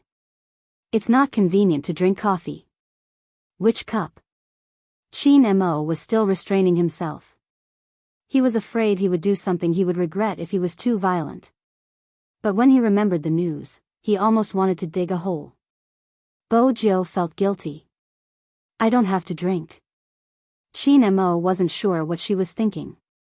Since she hadn't left, he should dissipate the coldness. He seemed to be calming his emotions. He reached out and pressed the back of her head, kissing her in that position. They were in the cafe. Bojio's eyes widened. Her mind went blank. Chin Mo retracted his hand, his lips still glistening. His voice was hoarse. "I should have installed a tracking device on you." Bojio didn't have a chance to reply. Chin Mo probably wasn't in the mood to listen to her lie. He took a piece of cake and stuffed it into her mouth. Bojo puffed up her cheeks as she chewed. The Almighty pinched her cheeks. Just this once, do you understand? Bojo swallowed the cake. Sure, Brother Mo, can you help me remove the handcuffs? It's good to be locked up, it keeps you in check. Chin Mo's fingers caressed the corner of the youngster's mouth, wiping away the crumbs of the cake. His actions and expression were filled with an indescribable pampering. The people in the cafe were confused. What was going on? At the start, they had assumed the police were arresting someone. But now, they were confused. Was he under house arrest? It didn't seem like it from the youngster's expression. It was a mess, it was really a mess. Bojo rested her chin on the table, feeling slightly depressed. It's embarrassing to be locked up like this. If you don't want to be embarrassed, don't switch off your phone next time. Chin Mo picked up another piece of fruit with his fork and fed it to her. It was obvious that the kiss had stabilized his emotions. Bojo felt that this couldn't go on. The Almighty who had regained his rationality was too difficult to deal with. Brother Mo, have some coffee. I ordered it for you, it would be a waste if you don't drink it, Bojo said naturally. Chin Mo swept a glance at the coffee beside him. He didn't seem interested, instead, he seemed to be feeding her. Bojo ate the various things that were fed to her, her gaze sweeping over the untouched coffee. She arched a brow. She was almost done with the dessert, but the Almighty hadn't fallen for it. This wasn't going according to her plan at all. At this moment, a faint sound entered Chin Mo's ears. Chin Mo straightened, widening the distance between them. He tapped on his watch. Young master, I found the target, there isn't anyone on it. The car's engine isn't turned off but the door isn't open, it's a little strange. Just as he was speaking, the navigation system in the car moved. At this moment, little Blackie's mind was filled with thoughts. You foolish human, how dare you drive me without the password? Stop dreaming, wait a minute. But why wasn't Master out yet? This wasn't her usual style of doing things. Bojo wanted to head out too, but the Almighty seemed to be against her, refusing to drink the coffee. Helplessly, Chin Mo suggested going home. In order to continue with her plan, Bojo could only use eating to stall for time. I want to eat another waffle. Chin Mo glanced at her, reaching out to pinch her face. You look like a demon. Brother Mo, I'm locked in your hands, how can I be a demon? Bojo asked with a serious expression. I need to grow, eat more. Chin Mo arched a brow, his gaze shifting downwards. Oh. Indeed, you should eat more. Bojo. Almighty, what are you looking at? Chin Mo was relieved now that he had found her. Even though he wasn't sure what she wanted to do, he was happy to continue feeding her. Bojo watched as the 3 plates of waffles were placed in front of her, each plate ridiculously huge. She glanced up at the elegant face in front of her. The Almighty must have done it on purpose.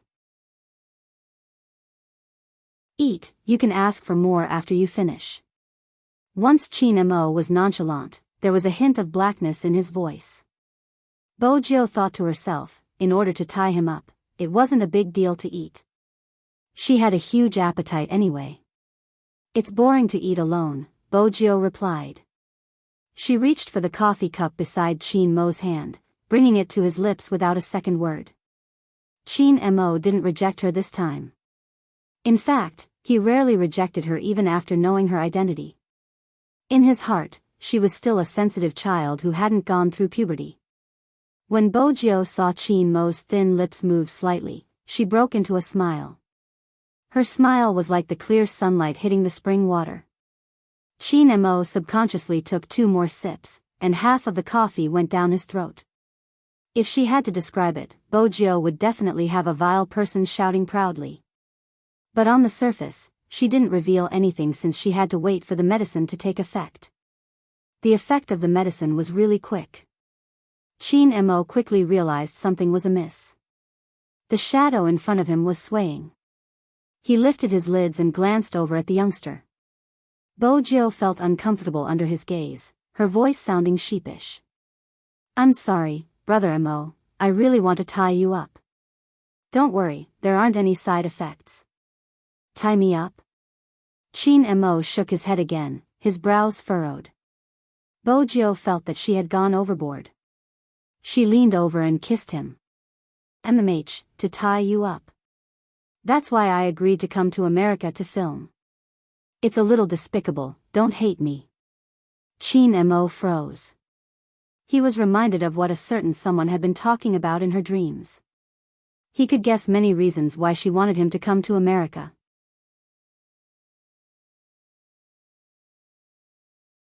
Chapter 1099. Chin Mo's brain froze for a moment, the shock in his eyes obvious. Apart from this guy in front of him, there was no one else in this world who could make young Master Chin so emotional. He had originally thought that she had been scheming all along just to escape from him. But in the end, kidnap him and bring him home? Chin Mo's head was still a little dizzy and his limbs were weak. But even so, his eyes were still very deep. No one knew what he was thinking, and his temperament did not change at all. This made Bojo feel even more guilty. She muttered, "Why is the medicine that Grandfather Butler gave me so weak?" In fact, the effect of the medicine was not bad at all. However, Chin Mo had received specialized training in this area. There was a certain degree of resistance to the medicinal effects. Bojo bowed. Brother Mo, sorry for the offense. Chin Mo shook his head and narrowed his eyes. Are you going to carry me out? I'll just hold on for a while. She didn't forget to observe his expression, afraid that he wasn't drugged. But it was obvious that Chin Mo had no strength in his limbs, and his head was getting dizzier. Bojo took the chance to help him up, adding, Brother Mo, I know you have to be mindful of your image. I won't carry you anymore, I'll carry you. Chin Mo gritted his teeth. If that's the case, I might as well carry him. The bystanders were all astonished at how a youth could have such great strength. Bojo was like a child who had received a treasure, kissing Chin Mo's face. The entire cafe was a little stunned. The man who came in handcuffs was taken away by the young man. This plot, the earphones hidden in Chin Mo's hair vibrated slightly. His voice was very soft. Young master, what's wrong? Did something happen over there?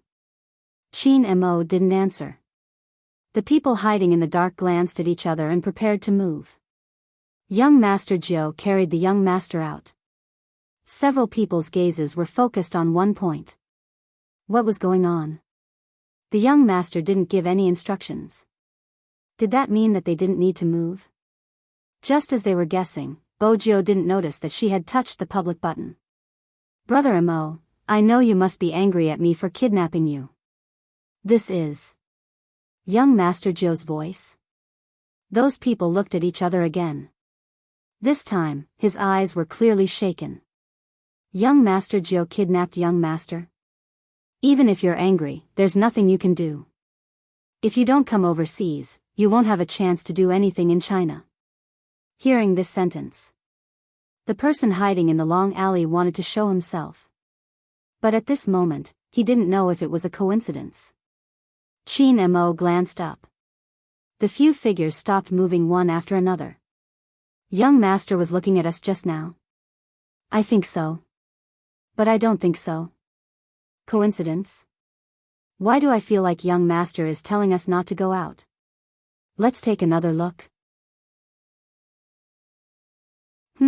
That's the only way. After all, the young master didn't give them any instructions. But the matter of the young master being kidnapped, before they could come up with a general outline, the figure who was still studying the Lamborghini on the left side of the road suddenly froze. Not because of anything else, but because the car's headlights suddenly lit up. Yes. The headlights came on. Bojo pressed the driverless button on the car key. The navigation system fluctuated up and down. Target locked, master. Even the gaze of the frozen figure trembled for a moment. What did he just hear? A car spoke.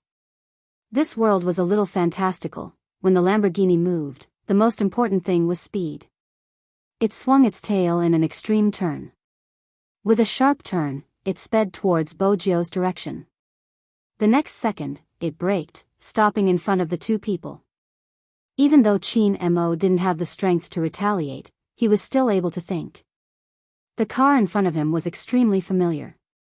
It had been following him since the filming set. So it belonged to this fellow. Bojio didn't care about her guilt anymore. She replied straightforwardly, "I like you, Chin Mo." The car door opened with a loud bang. Chin Mo arched a brow, looking towards the youngster. Bojio caressed the bridge of her nose.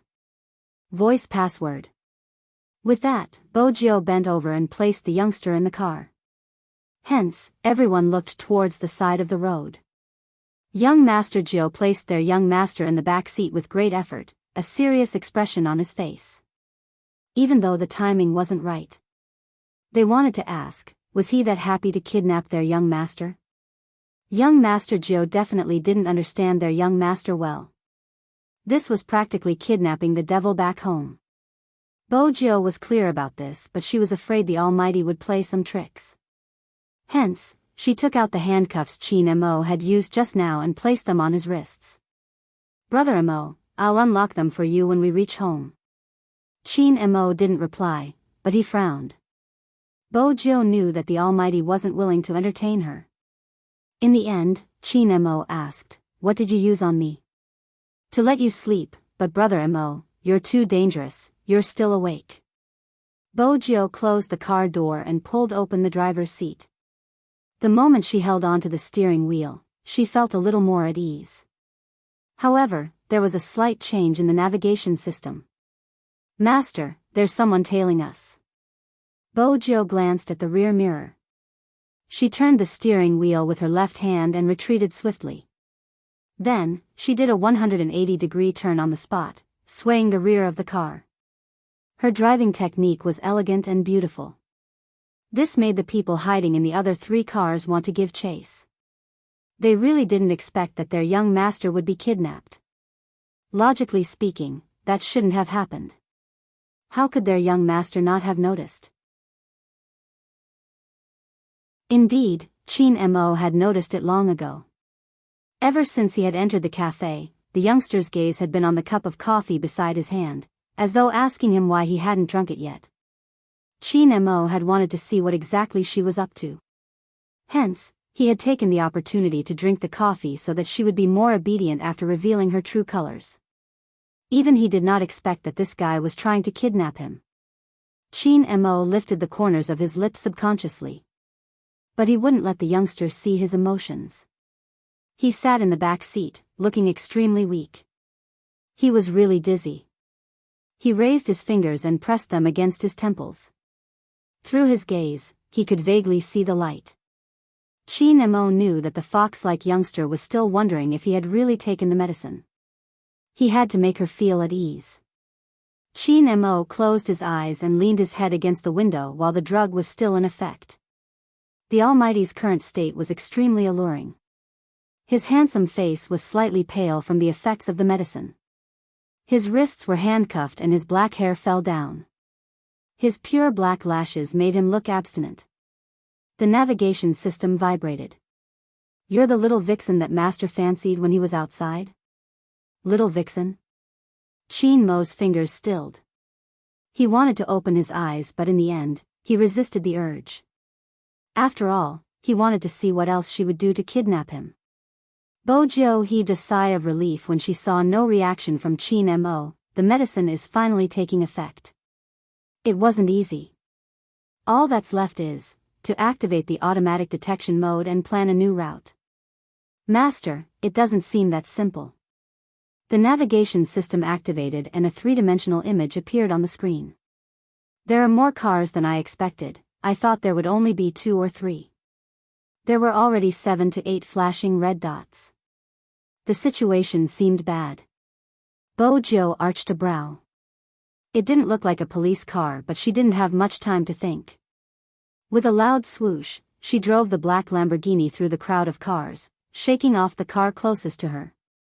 She was sitting in front so she couldn't hear Chin Mo's voice. "Young master, how are you?" We have been following you and the locator is normal. We have set up a roadblock at the traffic light ahead. Once we reach it, the car will definitely not be able to pass. When they had said this, they had thought they would receive a signal to take action. Unexpectedly, the beeping sound from the watch was for them to retreat. Retreat? The shadows who were wearing headphones were a little confused. What about the roadblock? Retreat. Chin Mo's fingers moved slightly as he tapped on the watch. Even the roadblock was to be removed. The shadow guards glanced at each other. They had no choice but to follow their young master's instructions. They could more or less understand the meaning behind their young master's gaze. Simply put, all of you move away, don't hinder me from being kidnapped. In an instant, the inner thoughts of the shadows became more active, and the barricades that were blocking their way were removed. Even the speed of the chase was reduced from 100% to 70%, 60%, 100%, until they couldn't see the Lamborghini anymore.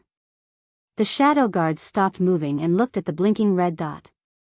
They comforted themselves that it was fine, their young master's location was still there. But, what exactly was their young master thinking?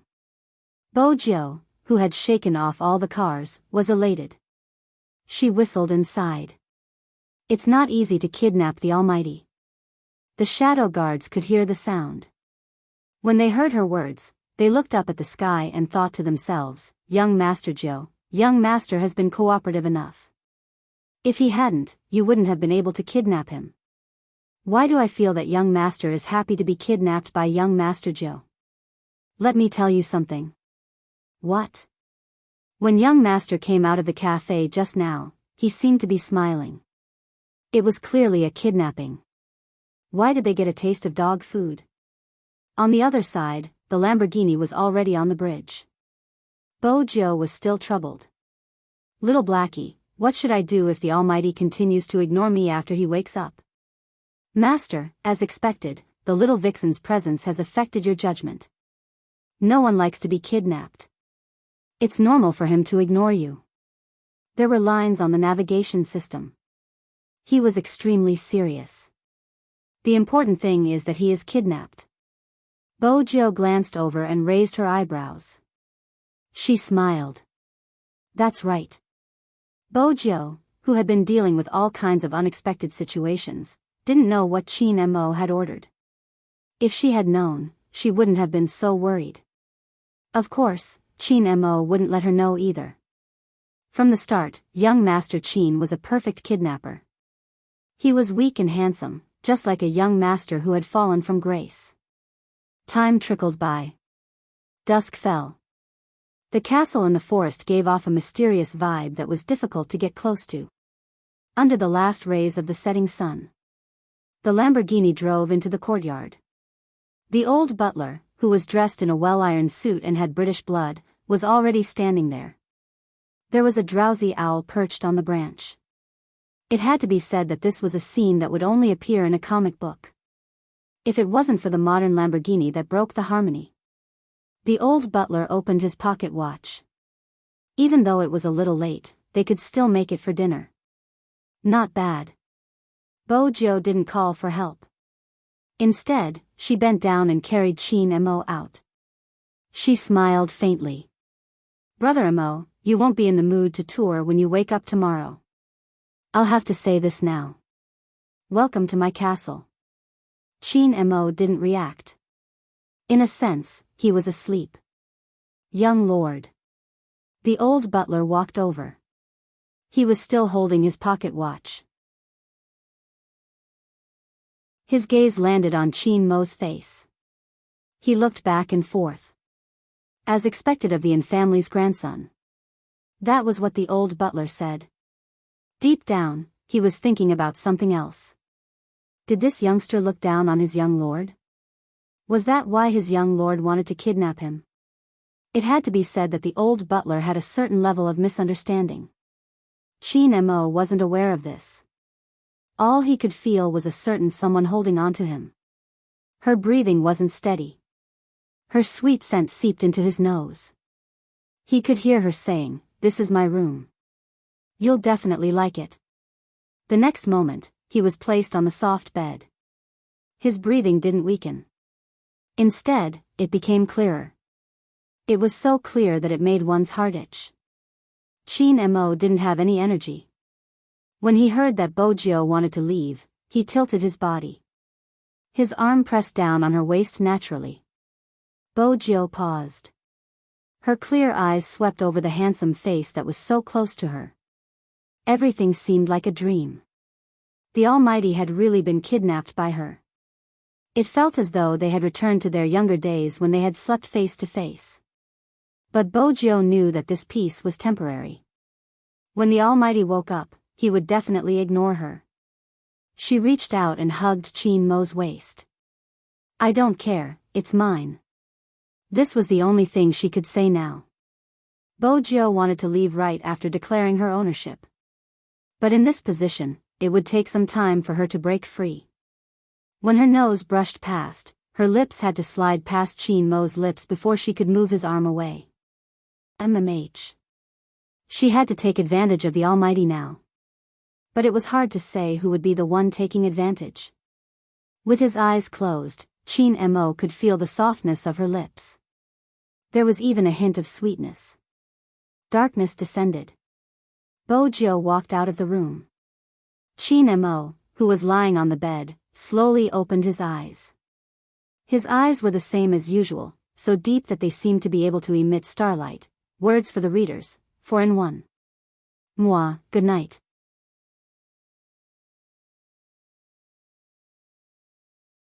Chapter 1100. Young master, how are you? A hissing sound rang in his ears, along with some static noise. It was probably because he was in the castle that the signal of the earphones was affected. Chin Mo had always been cautious. Even though there was no one around, he didn't speak. Instead, he lightly tapped his watch twice. It meant that he didn't make any moves. After the shadow guards received the order, they asked tentatively, "Do we need to set up an ambush?" No need. Even though they couldn't hear young master's voice, they could feel his nonchalance when he said those two words. "Is there anything wrong with your body?" They heard young master Jio say that he drugged young master. Finally, one of the shadow guards mustered up the courage to ask this question. Chin Mo felt dizzy and didn't reply. The shadow guards didn't continue asking, mainly because Madam was also around. If Madam asked where young master went, how were they going to answer? Forget it, they would wait for Madam to ask this question and then consult young master. The sound from the earphones was gone. Chin Mo felt the softness of the bed and the sweetness of the candy around him. He raised his eyebrows. What kind of kidnapping was this? If he didn't do anything after kidnapping, what kind of kidnapping was this? With this thought, Chin Mo couldn't resist the sleepiness anymore. This time, he really closed his eyes. The next day, Chin Mo wasn't in a good mood. Since he was the one who kidnapped him and brought him home, shouldn't he be in front of him? After that guy left last night, it was already 10 o'clock now. He didn't even show his face. What was the meaning of this? Breakfast was delivered by the old butler with the dining cart. Even in front of Chin Mo, the old butler maintained his ancient elegance and politely treated his guests. He naturally ignored Chin Mo's handcuffed hands. "Sir, do you prefer Chinese food or Western food?" Chin Mo didn't answer this question. Instead, he said calmly, "It's not appropriate for the master to not show his face." Chin Mo's words made the old butler take another look at him. He raised his eyebrows in surprise. "Sir, you're right. But young master has other things to do. After he's done, he will come and see you." Chin Mo only said 2 words to this. The old butler put down the dishes. When he walked downstairs, he glanced at his pocket watch. Young master had already washed the car outside for more than 2 hours.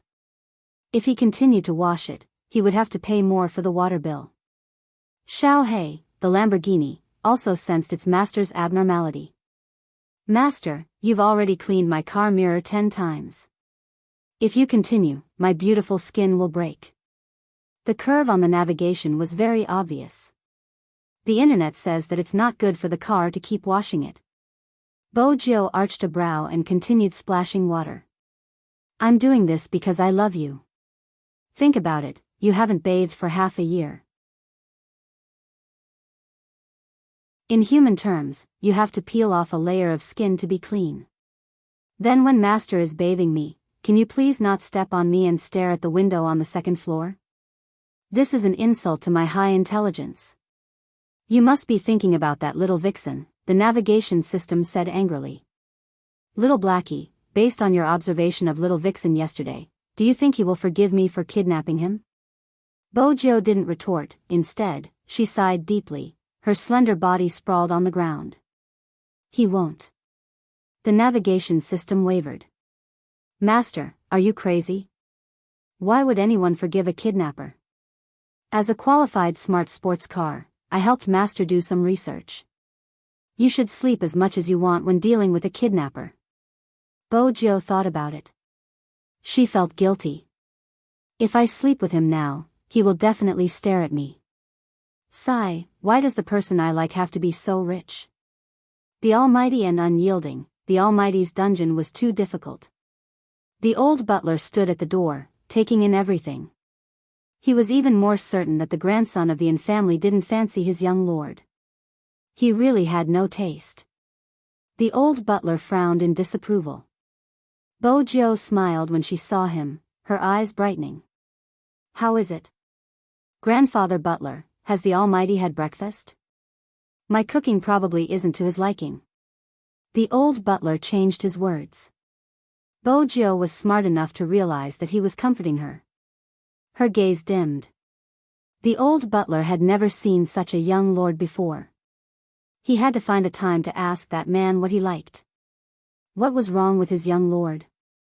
Even though she felt guilty, she didn't want the Almighty to starve. She took the tray and prepared to head upstairs. At this moment, Bojo was exceptionally polite as she knocked on the door. Chin Mo lay on the bed, his expression indifferent. Since when did kidnappers become so polite? Bojo's fingers paused. She pushed the door open, her eyes smiling. Brother Mo, change your mood and treat me as a guest. That way, you won't be so angry. Guest? Chin Mo tugged on the metal chain, his attitude cold. Using this method? Bojo sat down, her lids lowered. I don't want to either, Brother Mo is too formidable. What if he escapes? I've tried this chain before, it doesn't hurt. Should I give you a good review? Bojo could hear the mockery in his tone. Brother Mo, I know you're angry but you have to eat. Don't skip your meal, your stomach will hurt. How am I supposed to eat when you're tying me up? Chin Mo replied calmly. Bojo's brain short-circuited. She replied instinctively, that's easy, Sugar Daddy will feed you. She originally thought that the Almighty would glare at her until she turned into a black man. Unexpectedly, the Almighty merely scanned her from head to toe, remaining silent. Bojo grew bolder. It hadn't been easy to get her hands on him. She wanted to make use of the time to do everything she wanted. She held the bowl of pork and century egg congee in her left hand and the spoon in her right. She touched the glossy lips with it. Chin Mo didn't open his mouth at first. Bojo watched him. He wasn't even willing to eat the food she fed him. Since you're the one who tied me up, you have to watch over me, Chin Mo said slowly. Don't tease me just now. Bojo found a good excuse. I was washing my car. Chin Mo smirked. Washing for 3 hours? Bojo. Little Blackie must have been speaking too loudly and the Almighty must have heard. Bojo had never seen such a cold and violent Almighty before. She couldn't help but feel frustrated. Fortunately, he ate the first mouthful of congee. Bojo was instantly motivated and fed him a second mouthful. Chin Mo opened his mouth and swallowed the congee without a change in expression. He looked at the person who was feeding him with a deep gaze. How could there be such a happy person who allowed her to feed him a bowl of congee? His eyes were still bright, so bright that she wanted to kiss him. On this point, the two of them were of the same mind. But Bojo moved faster. She watched as Chin Mo was quietly being fed by her and was reminded of their childhood. After the last mouthful of porridge was finished, she took the chance to lean over, sweeping her thin lips for a light kiss. But it managed to stop Chin Mo in his tracks. Bojo knew the principle of escaping after a kiss. Otherwise, the Almighty might resist. She was already unhappy. If the Almighty didn't eat the food she fed him, it wouldn't be worth it. Chin Mo arched a brow, looking at a certain someone. Bojo felt guilty again. She put on a serious expression. Brother Mo, there was a grain of rice at the corner of his mouth. Do you think I'll believe you? Chin Mo's tone was indiscernible. Fortunately, it wasn't disgust. Coldness was still acceptable. She didn't dare to imagine being disgusted by this person. Hence, she didn't really meet Chin Mo's gaze. After feeding him, he subconsciously wanted to hide for a while. Chin Mo spoke at this moment. Where do you intend to go? Do you think I don't need to go to the washroom? Bojo paused. The length of the metal chain is just enough to reach the washroom. It won't affect your movements. For a moment, neither of them spoke. Just as Bojo was about to move again, Chin Mo spoke again.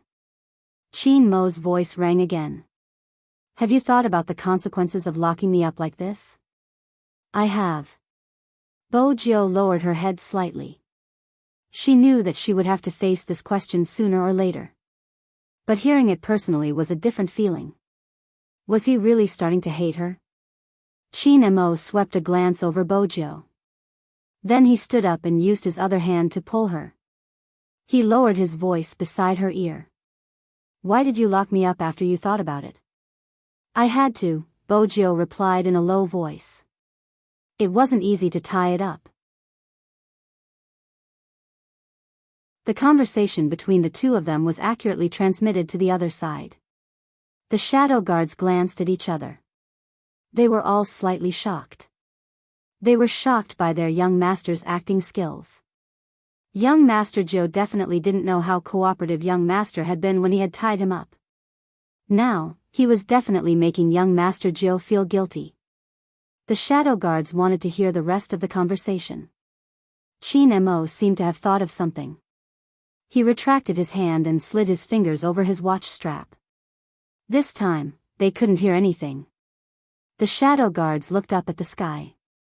Young Master's tricks were really deep. Bojo was surprised that the Almighty would let her off so easily. She thought that he had grabbed her up to give her a beating. But on second thought, with the Almighty's upbringing, he wouldn't hit a woman no matter how angry he was. I need to take a shower. Chin Mo looked at the youngster's head. Since you call yourself a sugar daddy, don't tell me you don't know how to do such a simple thing? Bojo looked up and blinked. Chin Mo's handsome face was cold. How do I remove my clothes? I'm good at that. Bojo smiled. She looked as though she could take advantage of him again. A hint of a smile flashed past Chin Mo's eyes. But there wasn't a hint of emotion on his face. Instead, his expression turned colder. Oh. I'll help Brother Mo, Bojo said as she unbuttoned his shirt. She smiled faintly. It's a small matter. This time, she was really taking advantage of him unscrupulously.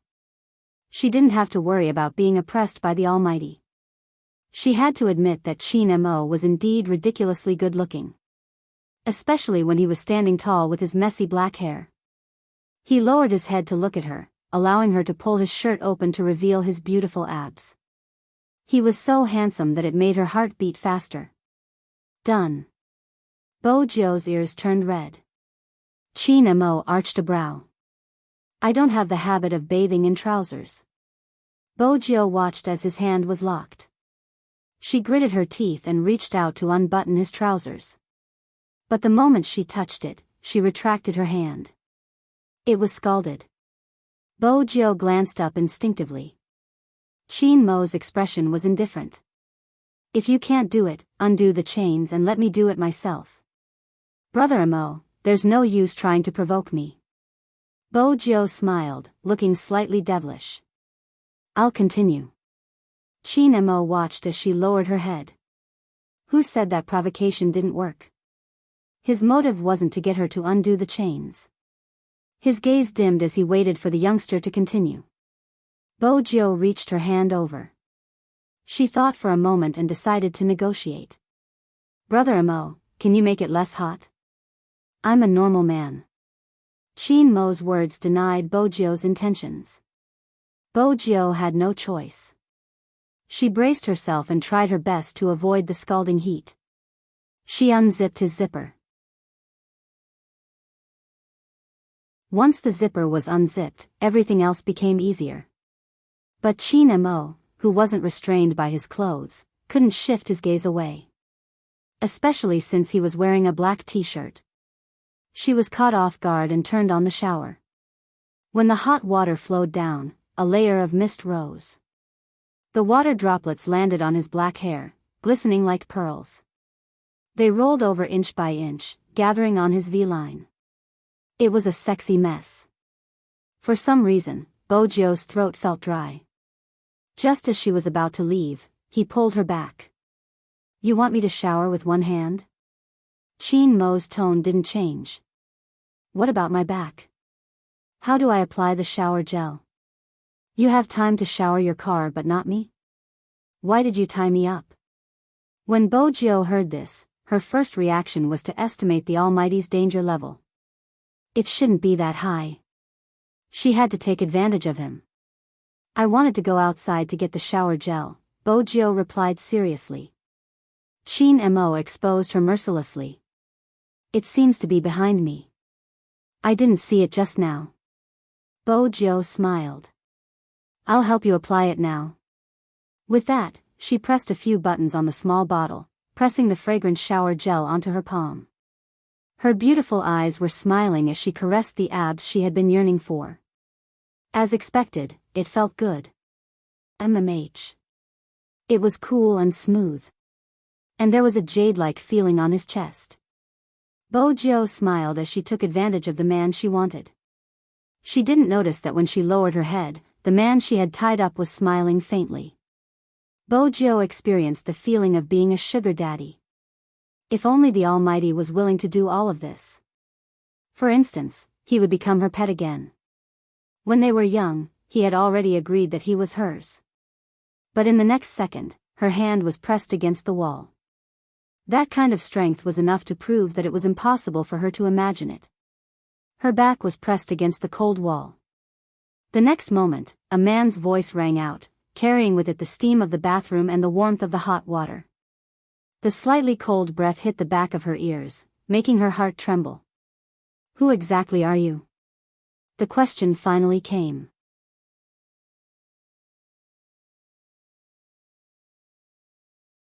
Chapter 1101. When she had decided to kidnap the Almighty, Bo-jio had predicted that once she made a move, the details would be exposed. The Almighty would definitely suspect her identity. No, that wasn't right. The Almighty would definitely suspect her identity. Because before this, the Almighty had investigated her many times. The men he had specially sent to follow her and the countless tests all proved that the Almighty had suspected that she was Z. But in China, she had taken advantage of her rebirth.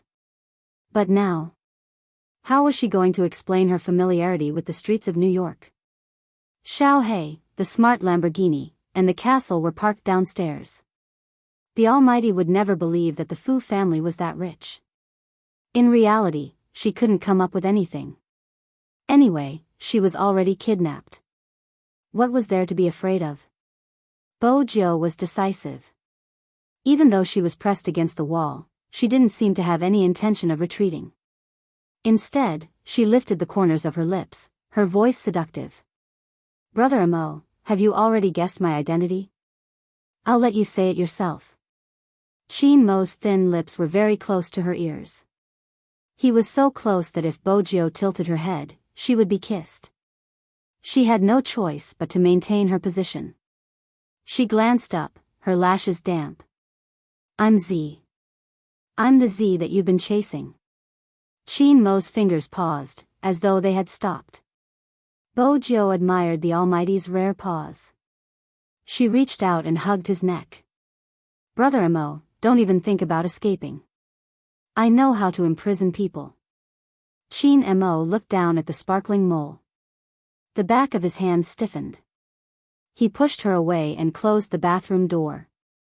Bojo almost fell when Chin Mo pushed her. She stood outside the door, watching the closed wooden door. When she lowered her head, she felt a tinge of loneliness. Why was there such a huge reaction? She hated him. Bojo looked down at her hand. That was true. Who would like a kidnapper? Besides being a kidnapper, they had been enemies. Bojo had thought about his reaction when her identity was exposed. She could guess. She lifted her eyes and glanced at the door that had been pulled up. She listened to the rustling sounds inside. She paused for a moment before taking heavy steps out of the room. In the bathroom, Chin Mo closed his eyes, the image of a certain someone clinging onto him. When her thin lips moved slightly, it was as though she was silently inviting him, as alluring as a water demon. However, it was clear that this was not the right time to do some things. Gradually, the restless breathing stopped. Chin Mo grabbed a white scarf and wrapped it around his waist. He wiped his wet hair and came out, only to realize that a certain someone had disappeared again. Chin Mo's eyes dimmed. It seemed like his sugar daddy didn't have the slightest awareness of tying him up. Sugar daddies also had their own troubles. Bojo had never been so worried before. The moment she couldn't think straight, she decided to wash the car. As a top-notch sports car, Blackie's entire body was filled with rejection. Master, put down the bucket of water in your hand. I think we should have a good chat first. The smart navigation system fluctuated. Bojo held her chin, indicating that she wasn't in the mood to chat. The navigation system knew its master best. Before the bucket of water splashed on it, it said in advance, I have a way to deal with the little vixen you like. Bojo kept the bucket and stuffed a hand into her pocket, looking carefree. Tell me, how do you want to deal with him? I just searched the internet. There are many ways, but after my computer summarized them, there are basically 3 steps. The navigation system acted as though it was serious. Kiss him, hug him, and *ck him. Bojo picked up the bucket again and splashed the water onto the Lamborghini. Little Blackie, don't read those erotic novels in the future. Master, wait, really, wait a little longer. It really didn't want to be washed again. There's a more tactful method. The first step is to confess. Bojo tilted her head and thought for a moment. That's still reliable. The second step, create romance. The navigation system continued to fluctuate. Bojo arched a brow. What's the third step? You can lie on the bed and have a heart-to-heart talk. Once the atmosphere is good, you can take another step and use your beauty to take him down. Bojo patted the Lamborghini. Not bad. Little Blackie. Their master was really tied up by a little vixen. Sigh.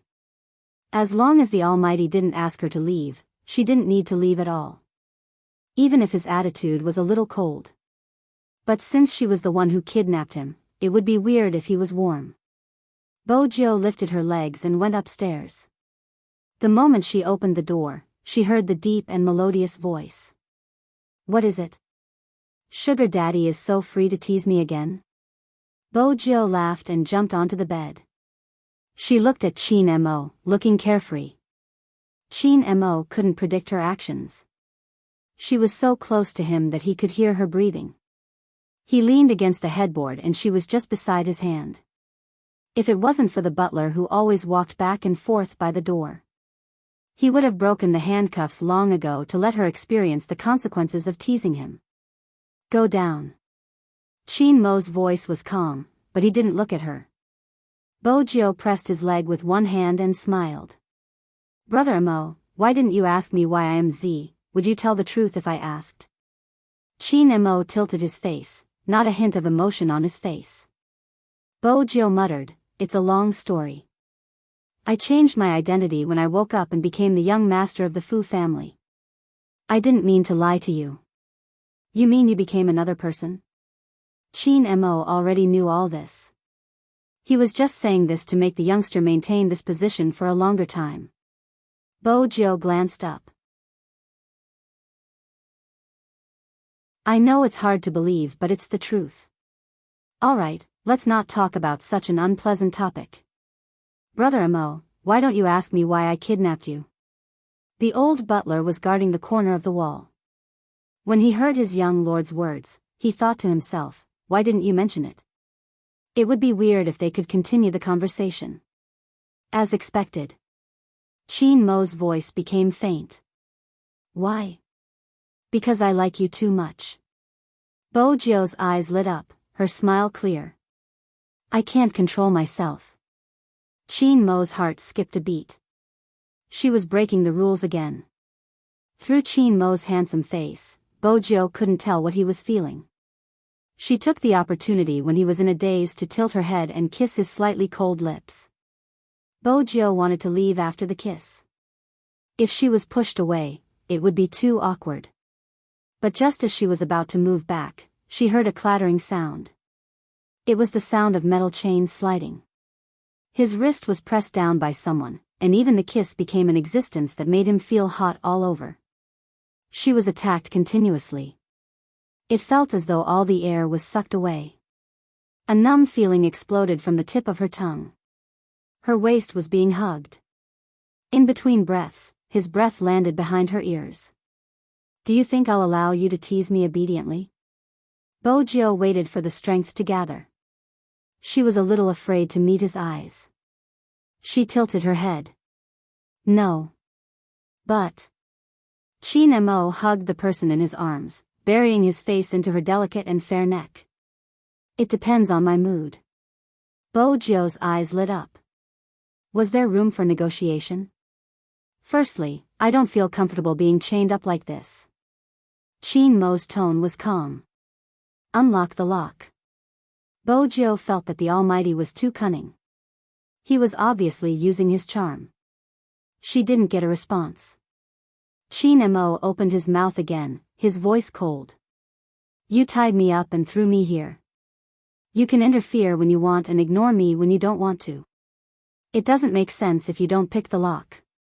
Or do you not believe in your skills and think you can't keep me here? Didn't you drug me? The drug is still in effect, isn't it? I'll unlock the lock." Bojo lifted her head. "But Brother Amo, after I unlock the lock, don't leave. Grandfather Butler can treat your hand. If you really want to leave, I'll let you go after he's treated." Qin Mo caressed her face with his fingers and said something that couldn't be matched. "Sometimes, you really seem like an idiot." Bojo was about to retort. "I promise you." Qin Mo retracted his hand. He looked like a noble young master, pure and abstinent. Bojo moved her fingers, a key appearing at the tip of her fingers. The next moment, there was a loud clang. The metal chain was unlocked. Qin Mo leaned against the wall, his long legs half bent. He twisted his wrist twice, his eyes still as deep as ever. "I don't have any energy, help me up." Bojo was even more certain that the Almighty wasn't that dangerous. She reached out to help him. The old butler frowned. Was it because he had given his young lord too much drug? Was that why his strength hadn't recovered? The old butler adjusted his spectacles, deciding to take a closer look. From a certain point of view, Qin Mo was indeed movie queen and son. He leaned on Bojo, his expression calm as though he really didn't have any energy left. Bojo thought about something and asked, "Were you tired when you showered just now?" Qin Mo replied. Bojo added, "Let Grandfather Butler treat Brother Mo's hand first." Qin Mo remained silent. Bojo thought about how she was going to look for little Blackie later to use her beauty trap. In the end, she was the one who fell for it. Fortunately, from a certain point of view, the Almighty couldn't leave yet. Bojo didn't forget her main purpose of kidnapping the Almighty. She brought her men over to the old butler. The old butler was sizing Chin Mo up. Chin Mo was trying his best to hide his sharpness. His thin lips were still pale, adding to his fragility. "Young lord, bring this guest to the basement." The old butler carried the oil lamp, leading the way. Bojo carried him without hesitation. She couldn't see the faint smile on Chin Mo's face when he lowered his lids. As for why Chin Mo did that, it was simple. Firstly, he enjoyed the feeling of being held in her hands. Secondly, he wanted to understand her. Obviously, he could only do that by staying here. There was one more point, which was also very important.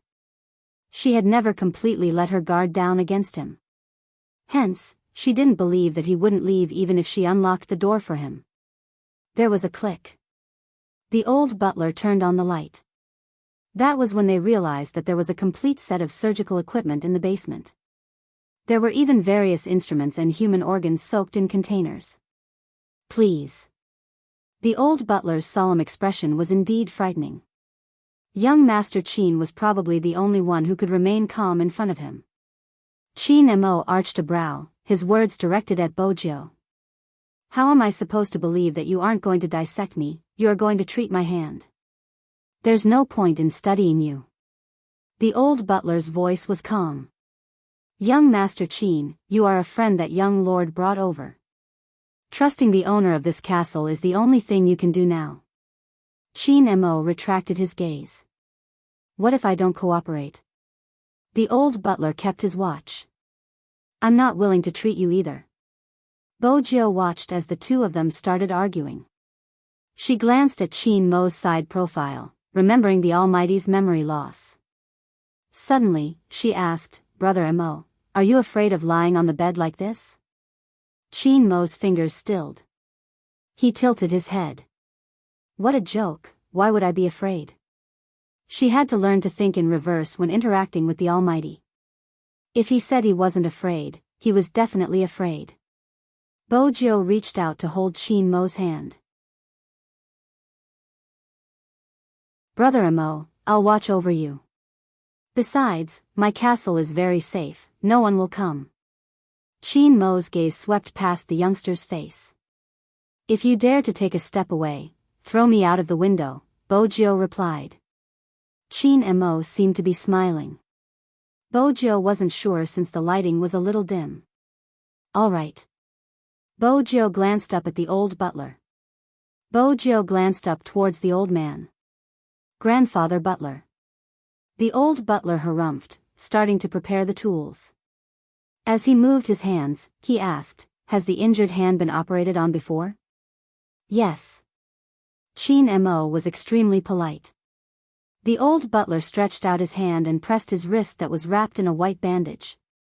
In an instant, a thin layer of sweat formed on Chin Mo's forehead. The old butler's eyes sunk. It was more serious than he had expected. Bojo observed the old man's expression, her heart sinking. In the end, the old butler didn't want to see his young lord disappointed. He fiddled with the surgical light. Even though the injury is serious and he didn't recuperate enough, it isn't completely incurable. "Lie down, I'll administer the anesthesia." Chin Mo did as he was told. He laid on the operating table, still wearing the white shirt from before. He looked like a noble, even his posture was elegant. However, the old butler met with a problem the moment he started the operation. He had used a lot of anesthesia and sleeping ingredients in the needle. But the person lying on the bed didn't seem to have any intention of falling asleep. The old butler narrowed his eyes, a sharp glint flashing past his eyes. The next moment, he stopped what he was doing. "Apologies, Mr. Chin, I have something to discuss with young lord alone." The old butler didn't give Chin Mo a chance to reject. He reached out and pulled Bojo to the side. His voice was so soft that only the two of them could hear him. "Young lord, do you think the effects of the anesthesia haven't worn off?"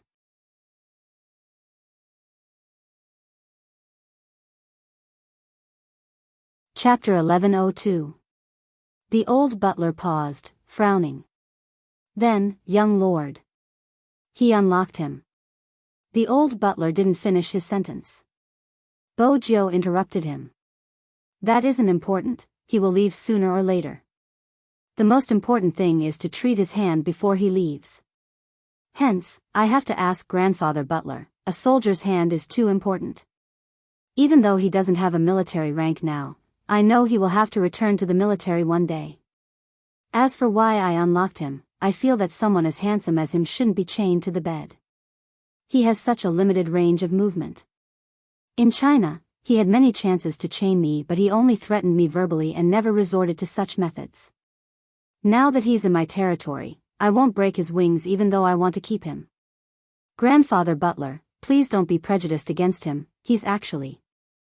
Bojo scratched the back of her head as though she was trying to find the right words to describe him. Then she smiled. He's really good. The old butler retracted his gaze, not saying anything else. Basically, he couldn't say anything to his young lord's request. But when he saw how much his young lord liked someone, he couldn't help but worry. He was really worried that his young lord would get hurt. When he walked towards Qin Mo, the old butler's expression was still stern. He lifted his pocket watch and glanced at it. The operation will take a long time, I have to put you under anesthesia. If you don't sleep, I won't be able to do the operation.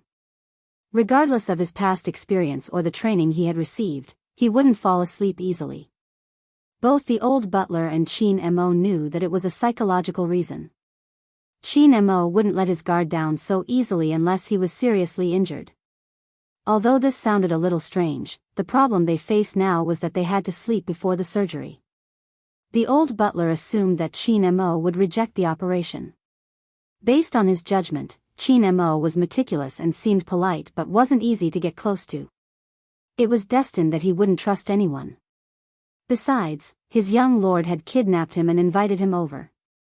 He would probably be more resistant, however, the old butler hadn't expected this. At this moment, Qin Mo, who was lying on the operating table, suddenly reached out to grab her wrist. His voice was calm. All right, I'm going to sleep now. All right? The old butler was stunned when he saw this scene. He watched as the man slowly closed his eyes and turned to look at his young master.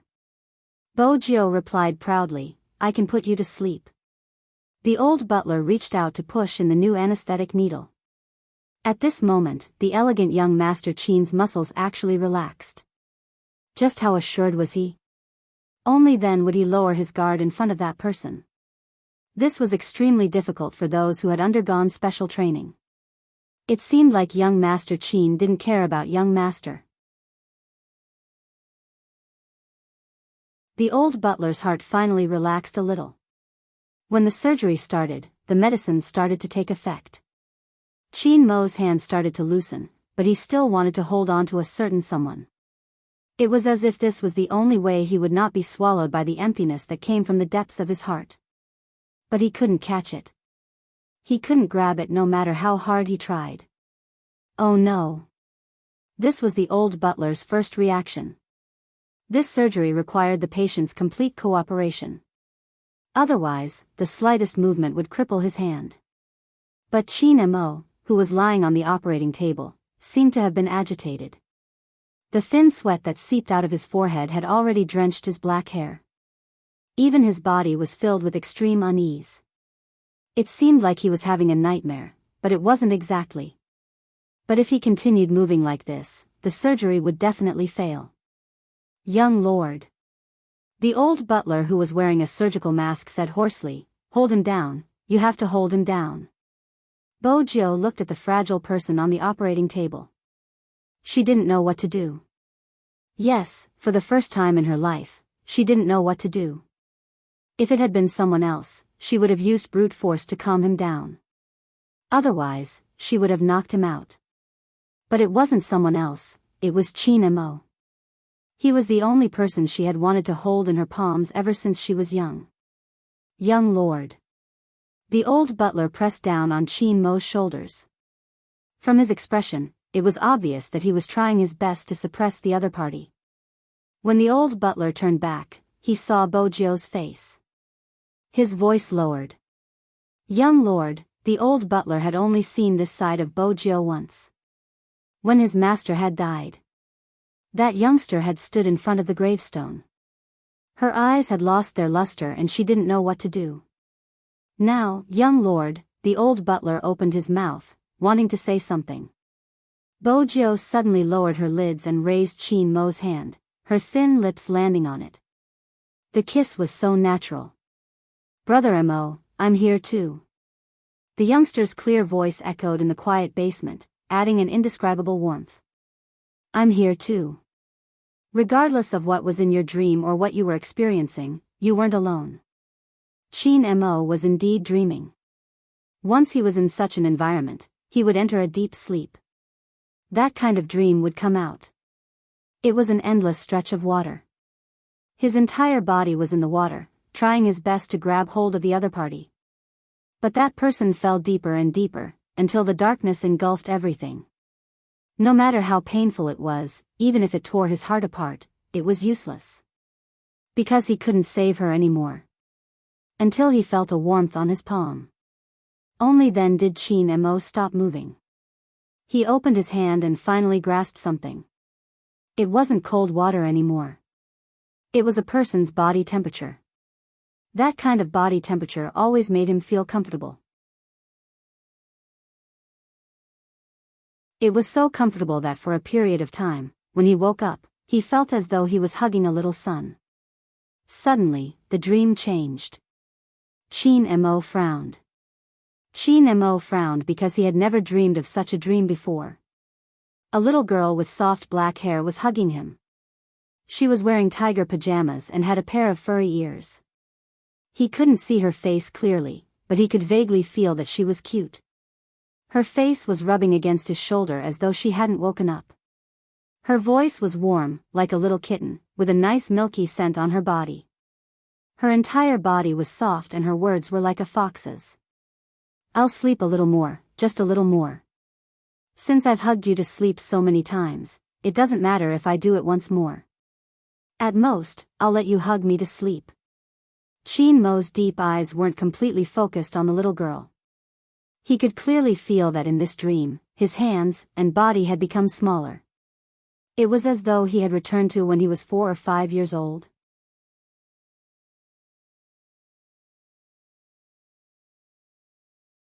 Chapter 1103. Why was this happening? In the dream, Chin Mo paused. He retracted his gaze and looked at the furry head in his arms. What was even stranger was that he was talking in his dream.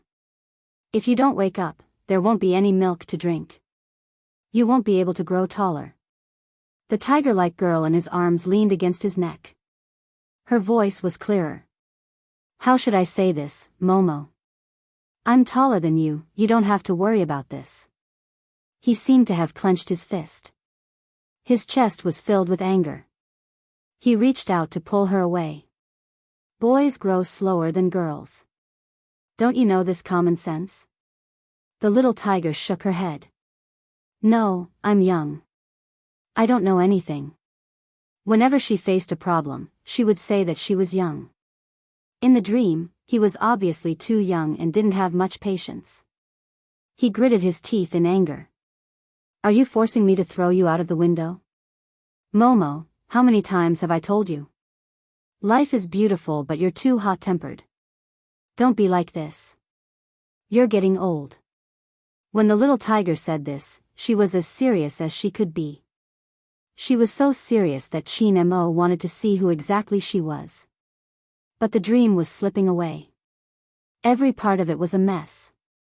It wasn't connected at all. When he wanted to know something, the light turned bright. The light suddenly became bright, and when it hit the eyes, it was a vast expanse of white thorns. Chin Mo wanted to raise his hand to block the light but his wrist was pressed down. The next moment, a clear and familiar voice could be heard. Brother Mo, hold on for a while. Hold on? Chin Mo tried to open his eyes.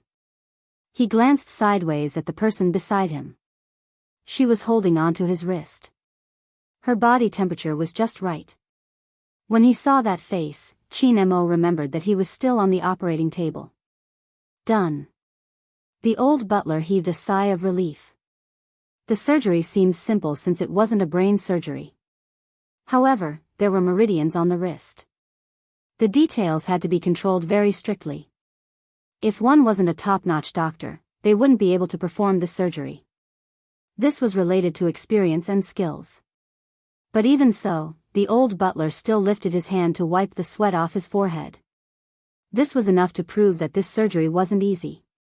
Everything returned to normal. Chin Mo fell into a light sleep. Bo Jiao stood there, watching the sleeping almighty. She placed one hand on the operating table and tilted her handsome face. She bent down and kissed his face. Such a scene. After the operation was over, there was an indescribable sense of warmth. When the old butler took off the white medical gloves, his movements paused for a moment. It was probably because he knew that with young master's status, it was impossible for him to have good feng shui with young Master Qin. The reason why the two of them were here, including the young master's method of tying someone up, even if it was just for a few days, was probably because she was Chin Mo wouldn't wake up anytime soon. Bo Jiao took the opportunity to talk to little Blackie. After the Lamborghini was opened, the navigation system continued with the previous procedure. The first thing it asked was the result. Master, how is it? Have you already taken him down? A honey trap is not a good idea. Bo Jiao turned the steering wheel. Brother Mo doesn't have much time here, we have to do something romantic. Romantic? Was pouncing on the other party not romantic enough?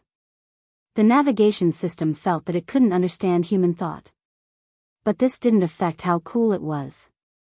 Master, I just want to summarize, 90% of the netizens think that drugging is the fastest. Bo Jiao arched a brow. Shallow, I don't just want to sleep with the Almighty. The navigation system vibrated. Master, forgive me for being direct, but when I mentioned drugging, the seat detected that your heart was beating twice as fast as before, which means that you are tempted by my suggestion. Little Blackie. Bo Jiao moved her fingers and was about to turn off the navigation system. The navigation system shouted, Master, there was an error in my procedure just now. I suspect that someone planted a virus in my body. If not, why would I say such an error? Good. Bo Jiao held on to the steering wheel and made a turn, heading towards the long bridge. This was the direction towards Fifth Avenue.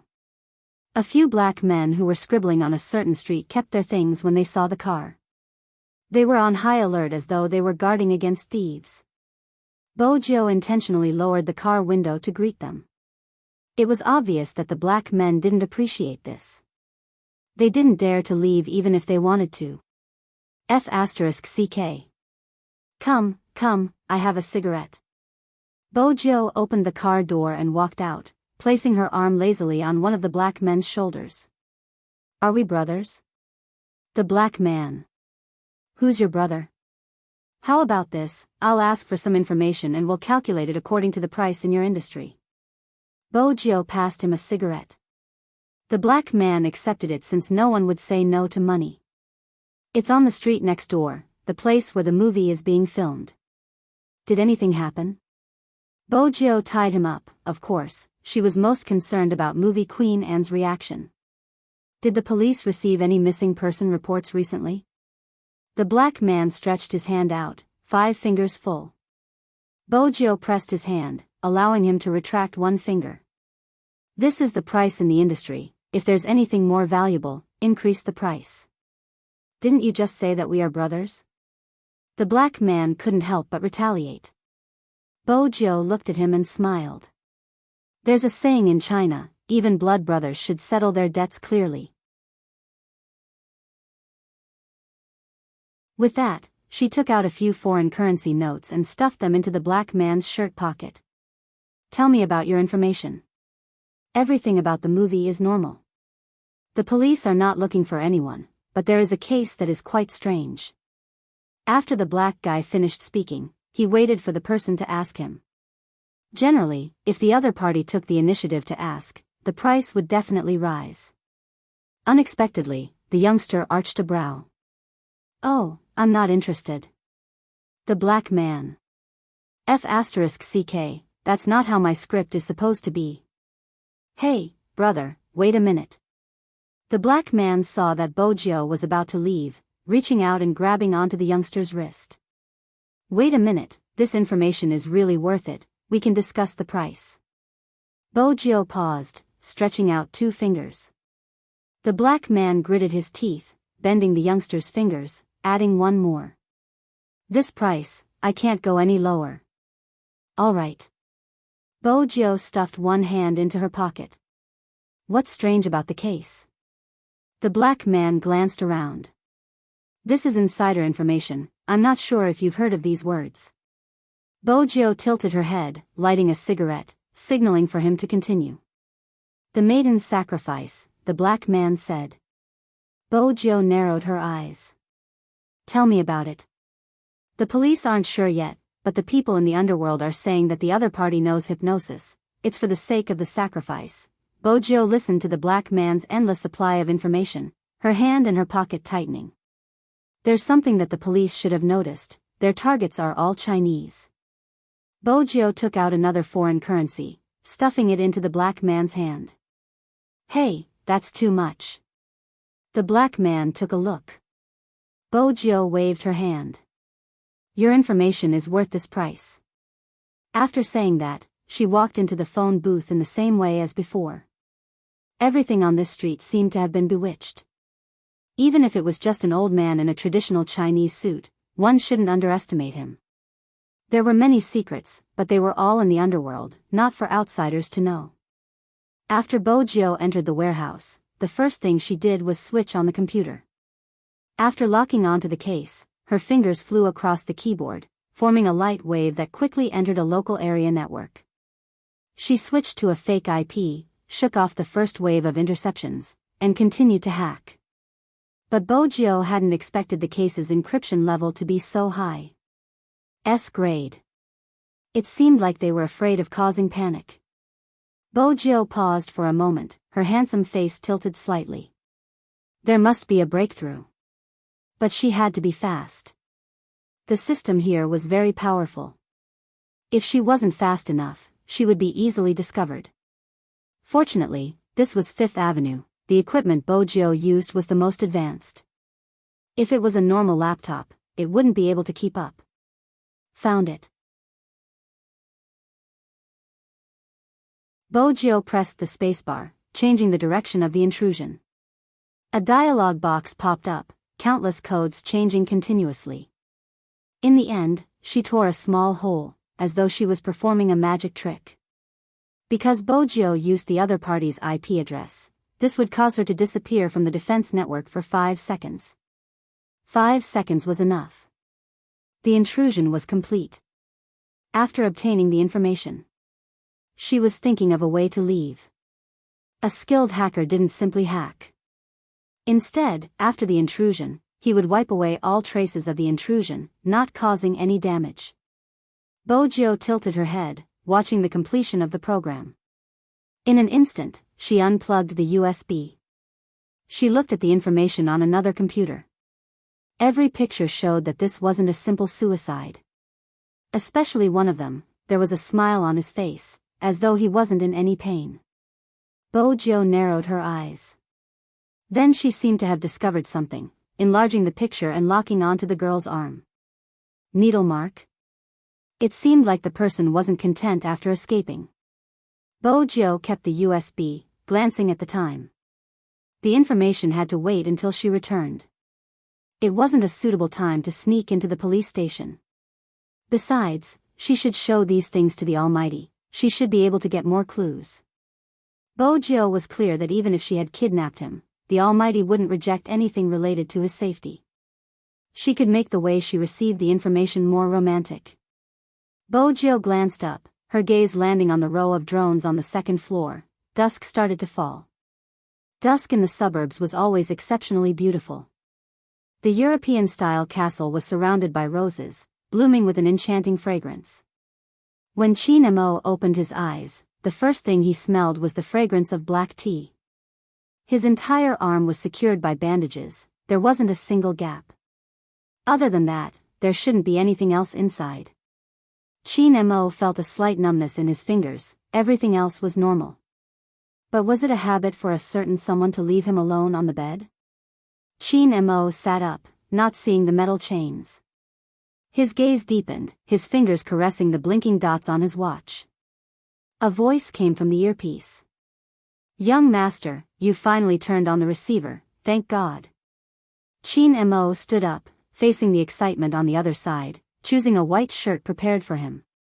His voice was calm. "What's the matter?" "Madam asked us where you and young Master Jiao went." The shadow guards didn't know how to answer this question. Chin Mo stood tall, buttoning the buttons on his wrist, his voice extremely natural. "Tell Madam that someone brought me to meet her parents, we can only go back in a few days." The shadow guards. Meet her parents? Only their young master could describe a kidnapping in such a fresh and refined way. They face-bombed. Chin Mo looked up at the mirror and adjusted his collar. "Also, don't disturb me." The shadow guards. "Young master, you really aren't like how you were when you were in front of young Master Jiao. It's too obvious that you are a hypocrite." Then, Chin Mo didn't speak. Because he was thinking about something, about the dream he had during the operation. A dream was a reflection of a person's psychology, or the remnants of memory and foresight. He studied psychology, so he was very clear about this. But Chin Mo didn't understand why he had such a dream. Because when he was young, he didn't know anyone, let alone hugging a little girl to sleep. If it was someone else, they would definitely think that it was a dream. But Chin Mo was different. In the dream, he didn't see the little girl's face. This became an unsolvable mystery. Who exactly was she? Maybe he should find time to investigate himself. After all, Chin Mo's eyes deepened, just as he was about to speak. At this moment, suddenly, a voice came from outside the window. It was clear and pleasant. Brother Mo, Brother Mo." It was that fellow. Chin Mo raised a brow. Bo Jiao stood outside, her hands pressing on something, her voice unusually loud. "Brother Mo, walk to the window, I'll show you something fun." That voice was indeed louder. Moreover, Chin Mo's receiver wasn't switched off. Even the shadow guards heard this sentence. They looked at each other curiously. What did young Master Jiao want to show young master? Chin Mo wanted to know too. He walked to the window. The moment he opened the curtains, he saw a white heart-shaped pattern on the blue sky that was washed by the sunlight.